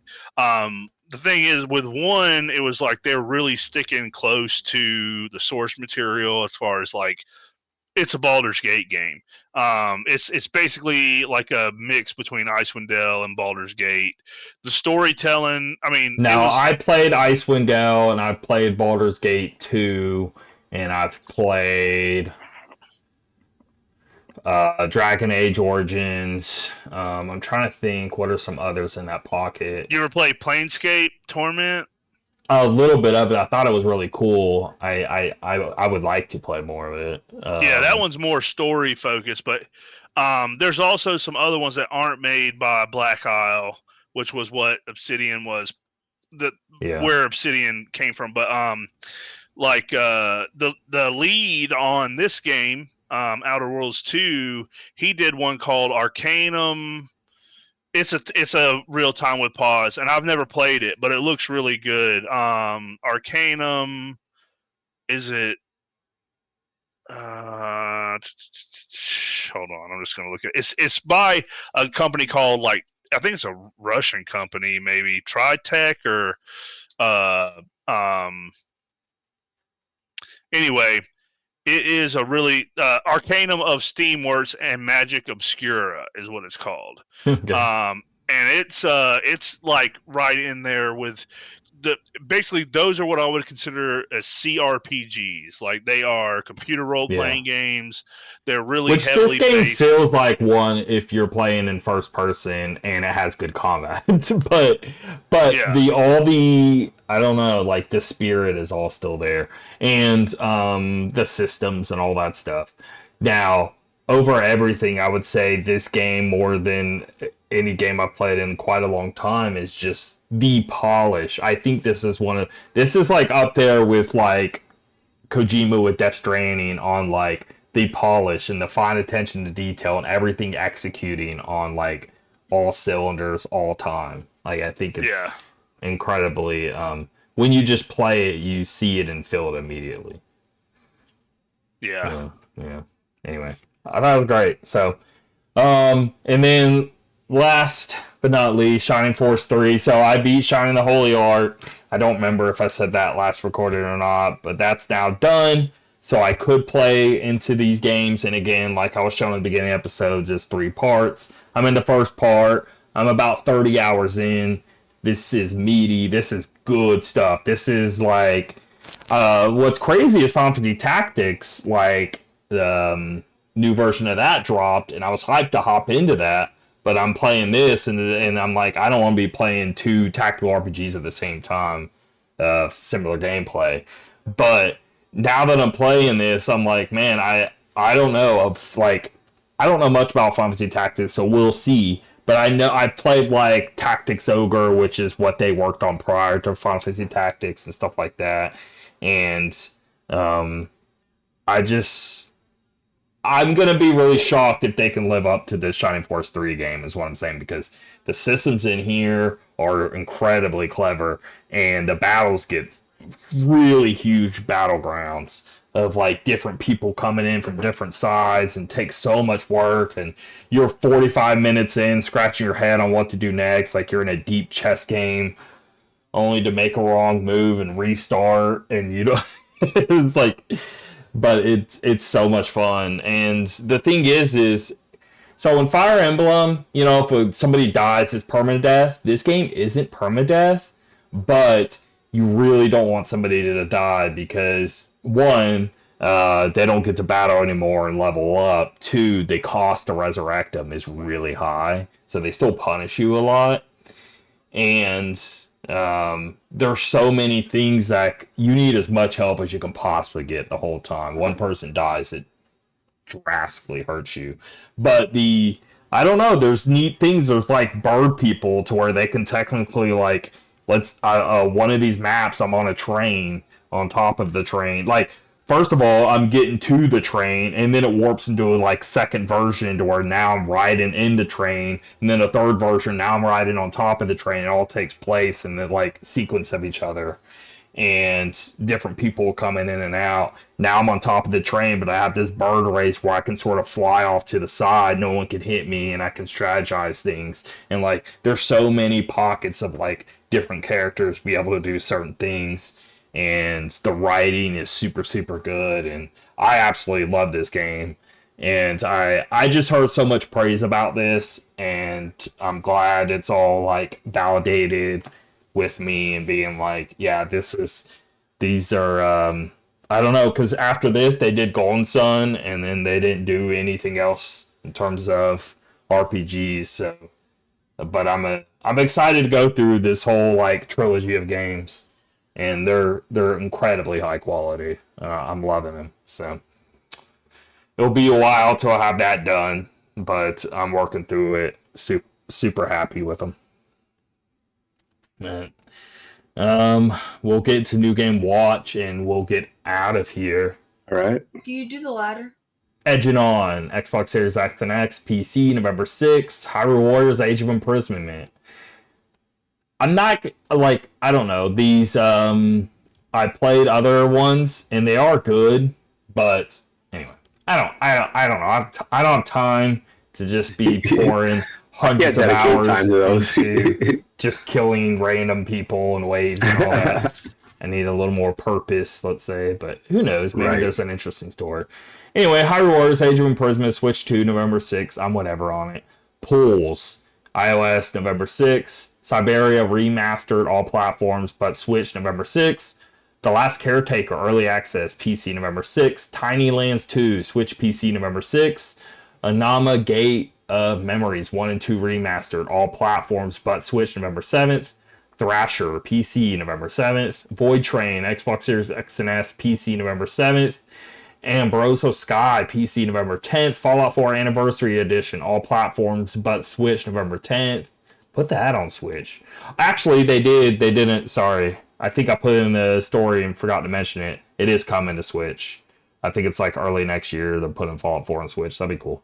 Anyway, November 10th, Into the Grid, Early Access, PC, November 10th. Surviving Mars, relaunched, all platforms, but Switch, November 10th. Goodnight Universe, all platforms, November 11th. Luminous Arise. Now, I badly want to play this. This is the team that did Tetris Effect. If it's not my favorite VR game, the only thing that can top it is probably the Half-Life Alyx. But I don't know. It's really close between the two. And then maybe Beat Saber in that conversation. But Tetris Effect, incredible VR game. And this is the next one they're working on. Awesome. This looks even more intense. And you would think so after more time and amplifying what they did on the last. But in Luminous. So really, really neat. Definitely PSVR 2 picking that up. And I don't know. Hopefully having yet one of the coolest VR experiences I've had again. NASCAR 25, PC, November 11th. Real quick on that. That right there is being developed by the people who do iRacing. So this is the first one that's come out by an actual known, like, yeah, I was whatever on it because I didn't know that. Okay. Yeah, because all the other ones have sucked. Every single NASCAR game since like. Well, I mean, it was like NASCAR '99 on PS1. I used to play the hell out of. That's like the last time. The 2008 was the last good one that they came out with. So this is a lot of people are hoping that this is like the legit. But I'll go ahead. That's cool. That's cool. No, now I'm interested. I definitely wasn't. So. Possessor, PS5, PC, November 11th. Rue Valley, all platforms, November 11th. Sacred 2 Remaster, all platforms, but Switch, November 11th. Deep Rock Galactic Survivor, hitting iOS and Android, November 12th. Winter Bureau, all platforms, November 12th. Anna 117, all platforms, but Switch, November 13th. Altia Ryza 2. There's a billion of these stupid Alta Ryza games. All platforms November 13th, as well as Alta Ryza 3 and Alta Ryza Ever Darkness. All three of those hitting November 13th. I don't know what's going on there. Giga Sword, all platforms November 13th. Inazuma 11 Victory Road. Again, really good game. This is like a Japanese soccer game, but way more in depth and really deep story and RPG elements kind of soccer game. It's really unique, but I loved it.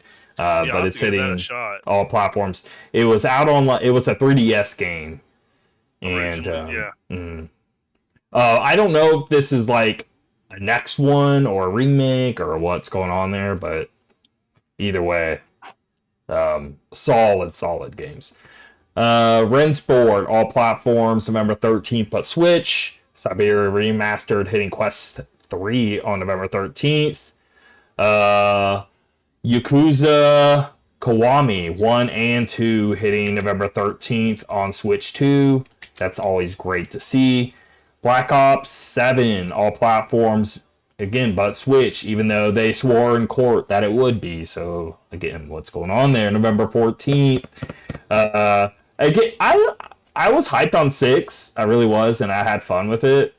I have zero hype on this. I don't know. I guess maybe just because Battlefield exists. Yeah. And I just want to point out. They're going to do numbers on it. They are going to do numbers on it. But I think it's like, I mean, as far as like the zeitgeist or mind share of that space now, it definitely took a hit, and it's their own fault with all the stuff they were doing with, like, you know, you can get like Beavis and Butthead skins and My Little Pony skins, and like that is not what that I agree. was. I don't want that. Yeah, there was a time where it was like hard-nosed military themed, and then it's like, okay, no, we're throwing that out. We're going Fortnite. They chased the bag. It doesn't excite you when you see Black Ops 7. I'm like, come on. Yeah. And that's one thing they're worried about, because Black Ops is normally they're one that they go to that everybody's hyped for. Yeah. And people are not responding so far. But they've, we talk about that on the next, but they're making moves apparently, but who knows how that will actually play out as far as appeasing their fan base, because their fan base is pissed off, dude. Like, they're pissed off. Dragon Ball Sparking Zero hitting Switch 2 and original Switch. This game is phenomenal. I play it on online multiplayer on PC. Anytime I think on it, it's a really fun, good game. Anyone should pick it up if they have yet to, if they even somewhat like Dragon Ball fighting games.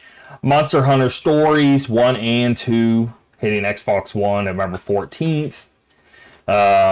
Where Winds Meet, PS5, PC November 14th.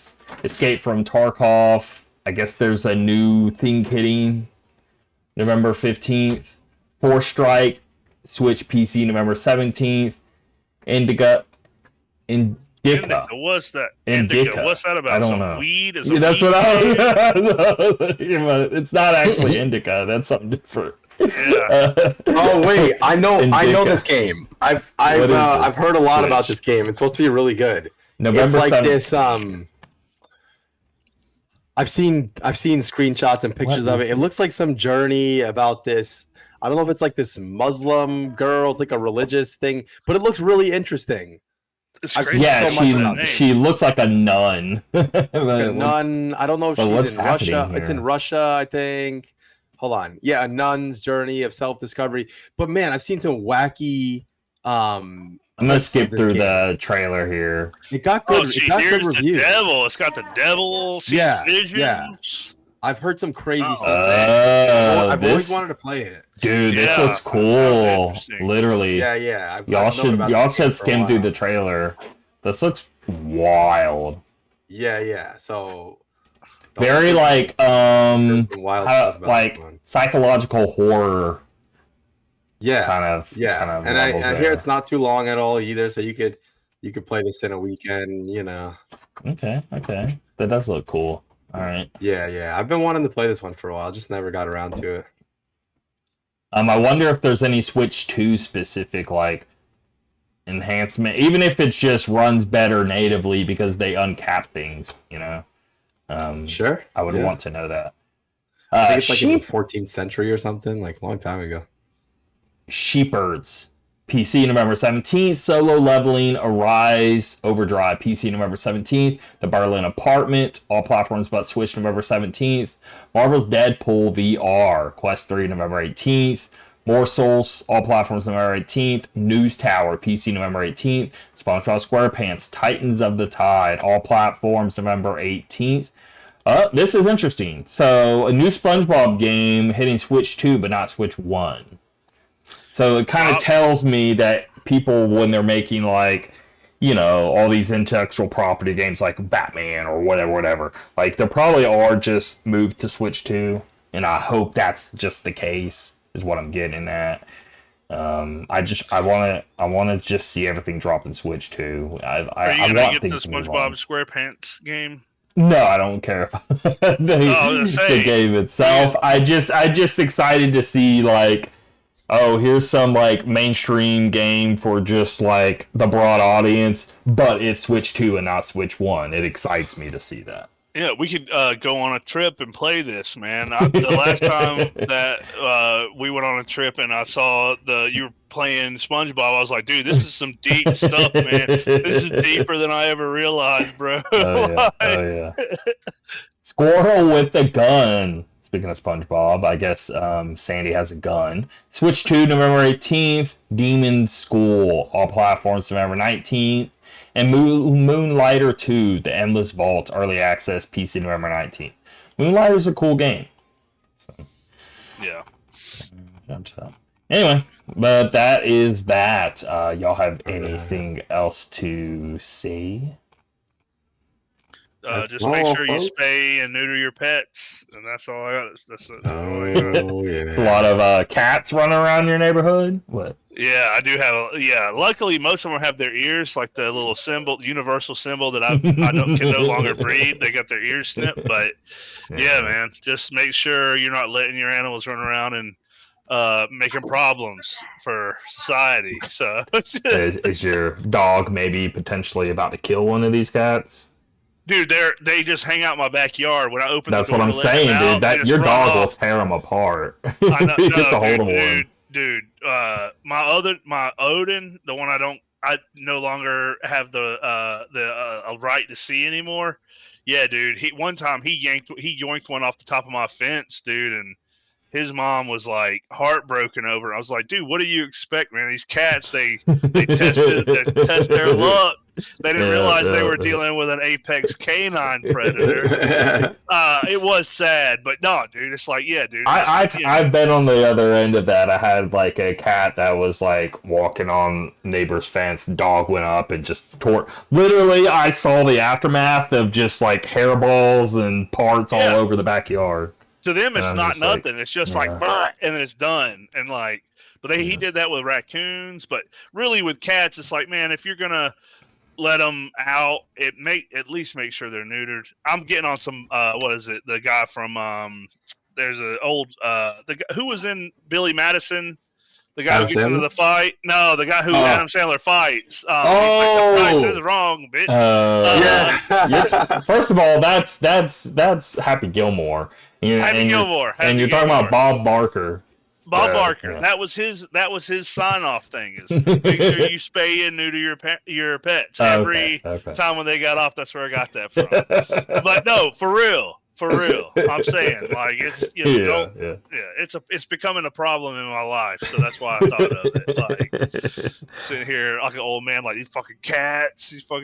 But yeah. Oh, I saw. Your little I don't know, Facebook lives, Rudy. And I dig your house and yard, I must say. It's you got some yard to do some shenanigans in.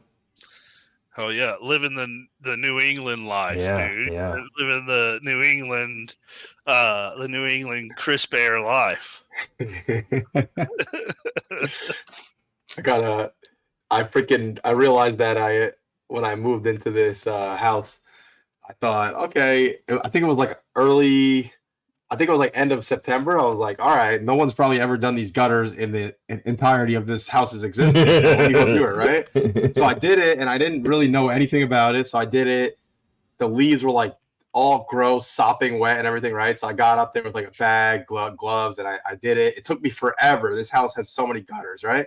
I did the whole thing. I was done. I felt accomplished.